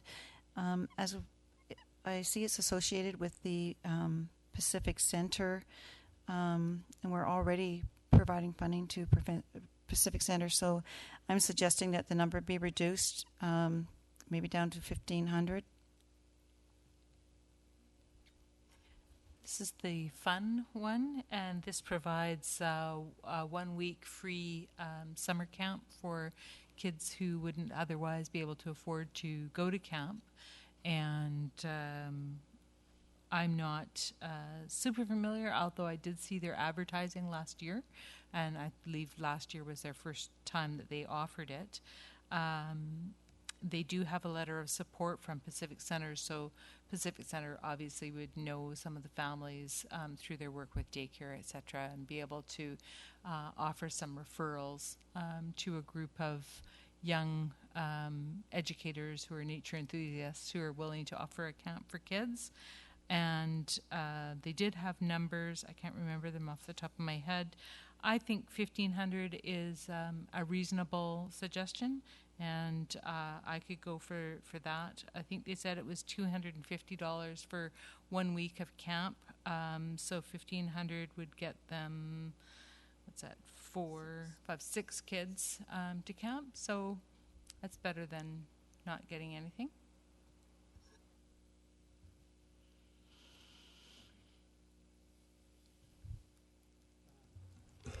I will disagree. I think $250 per child for camp is an awful lot of subsidy for Colwood to be paying.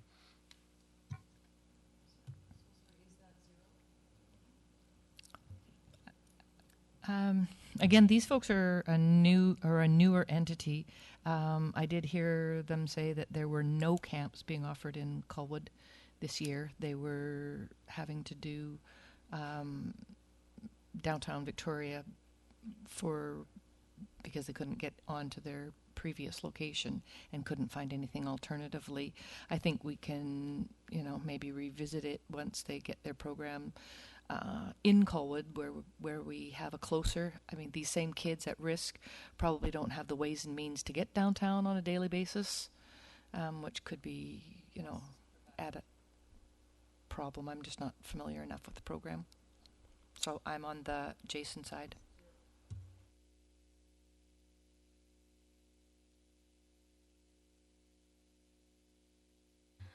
I'm also going to go with 0, just because I think it is such a small audience that it would target, and I think there's better ways that we could spend that money. Yeah, I will go with 0 as well. I will also go with 0. So majority is 0 on that item. The next item is the Greater Victoria Volunteer Society. They're asking for 1,000, and they were granted 1,000 last year. I would propose we give them the same this year. I concur. And I will concur.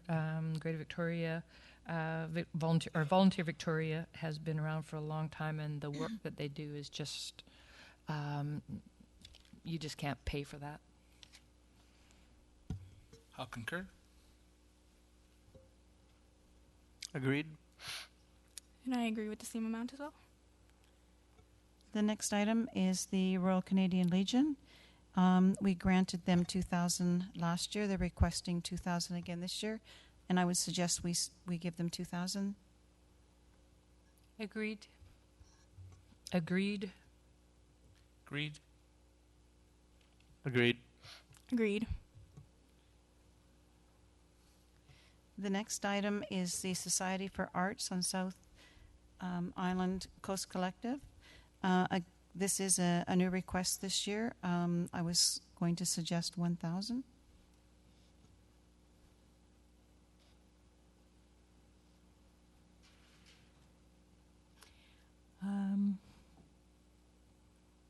I guess I'm somewhere in between. I would like a little more for them, so I would suggest 2,000.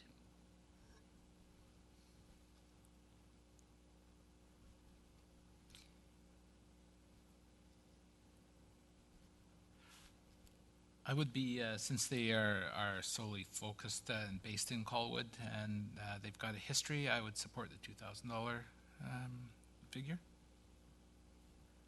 I would prefer the full amount, but it seems like 2,000 is the way to go, so I will support that. And I'll agree. And I also agree with the 2,000. And I'll agree with the 2,000. The West Shore Arts Council is our next request, and they're requesting 5,000, and they received 5,000 last year. I'm suggesting, they received 5,000 last year. I'm suggesting they receive 3,000 this year.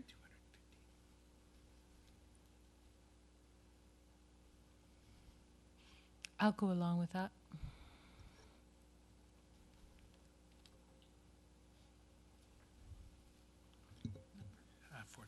I would agree with that. So that would bring us up to 17,000. That was what was previously discussed. I'll concur. 3,000. I'll concur. I'll go with majority. That's the majority for 3,000 for the.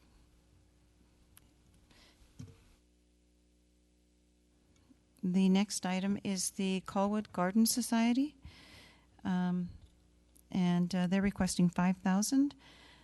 I'm going to let somebody else take the lead on this one because I'm really not too sure what they need for a startup. What was presented before, suggested before, was 2,000, and I just want to be careful and concerned. I worked with the community, or not the community garden, but the teaching garden there at the school, and that was largely put together and with volunteers who were committed to creating something there. Most and pretty much all of the materials were donated. I know that they're talking about garden boxes and that sort of thing, but even recycled lumber and things like that can be utilized in the making of those boxes. I'm not, they're talking about fencing materials and that sort of thing. I'm a believer, and even though that garden area there is fenced from the roadside, it's screened with beautification greenery and that sort of thing at the teaching garden. But inside it's relatively clear and just ground that's been redone. And we had the assistance of a organic farmer who lives in Machosen who donated her time to come out and instruct and get everything underway. So I'm, while I can support them perhaps getting, a hand up to get things started, I would not want to see this turn into our undertaking. This is, space provided to the community to undertake. I think we've committed to doing the water and the ground, and we've had staff time involved in keeping them on track and whatever since it started. So we have an investment in here already. So caution council on where we go with this one. I can certainly consider the 2,000 start.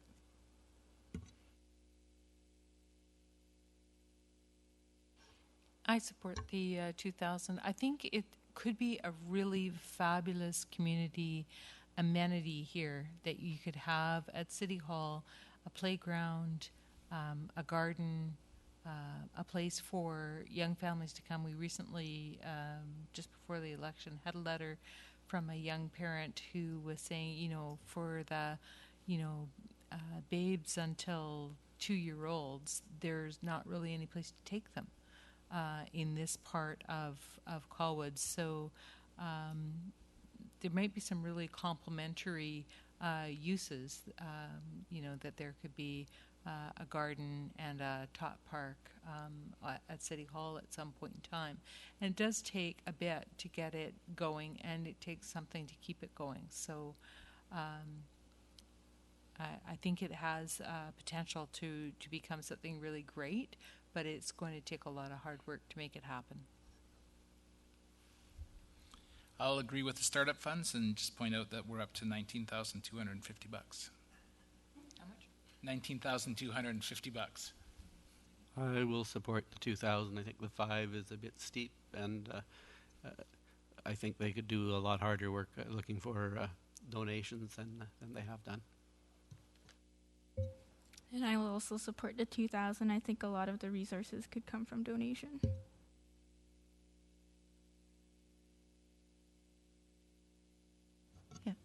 Yeah, 2,000 it is. The next item on the agenda is the Big Brothers and Sisters. They were awarded 2,000 last year. They're requesting 3,000 this year. I would recommend we give them 2,000. I agree.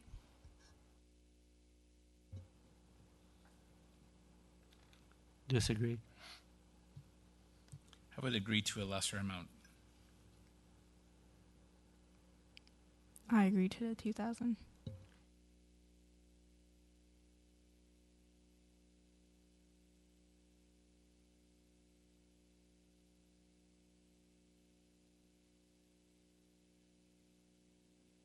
The next item is the crisis intervention, and they're requesting $1,050. I'd say we just round it out to 1,000.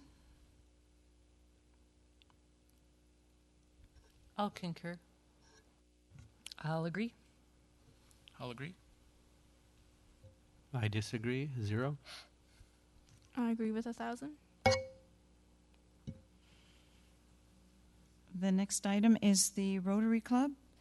Their request... Fort Rod Oh, Hill. I'm sorry. Fort Rod Hill. and they're requesting 4,000.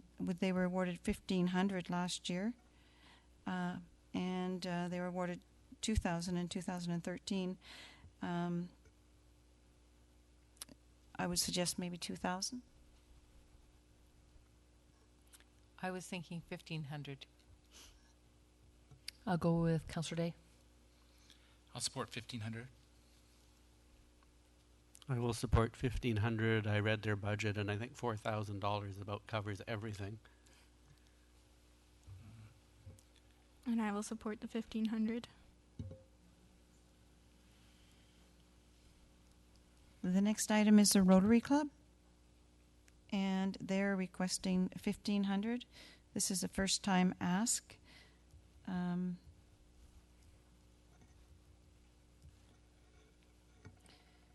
I would suggest maybe we give them 500. Concur. I can go along with that. They do good work. They are a small organization. They did work very diligently to finance the upgrades and whatever to the Rotary Park at West Shore Parks and Rec. So they are very community minded, and I know that what we give to them, we get back in spades. So.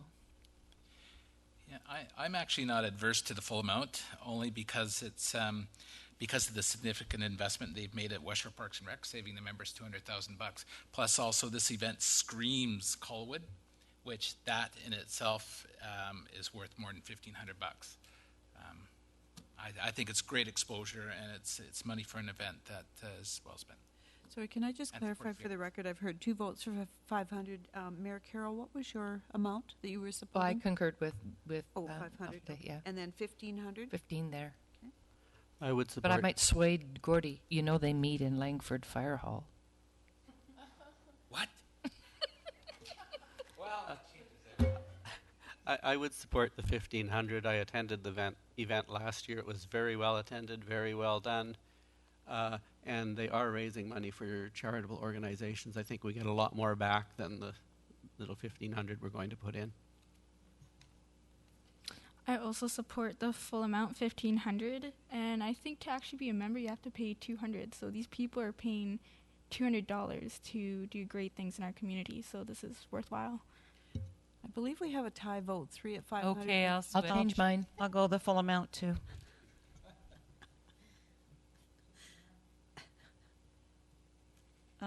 The last item is the literacy. There's 2. We missed one right at the very top. I want to bring your attention to the Film Commission, folks. I started, and unfortunately my screen wasn't all the way to the top. My apologies. So you can go with literacy, and then we can go back to the top if you like. Okay. Guess our eyes are all playing tricks on us. The literacy actually were awarded $500 last year, and they're only requesting $300 this year. So I would say that we should grant the $300. Concur.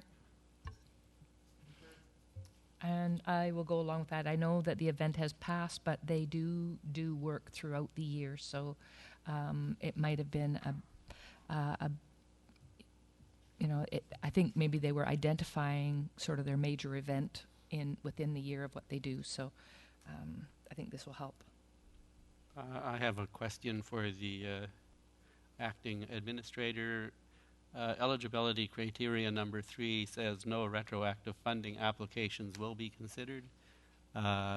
Is this a retroactive funding application because the event has already happened, or is it not because it was originally requested in November? Was that to you? No, you have all the details. Well, as the legal rep, but I would say on the face of it, that when they applied, which was in November, right, it was not retroactive at that point in time. Thank you. I will support it in that case. I'll just add that they also said that they would have to find the savings from within the other programs that they do if we didn't support it. So you could say we're supporting the literacy event, or you could say we're supporting their ongoing events because they've depleted them for the other event. Sorry, the application does specifically say the family learning event. And I support 300. Okay, so we've got 300, and we'll give you a total here in a minute. We got one more. Film Commission, folks. Oh, sorry. The last item is the Victoria South Island Film Commission.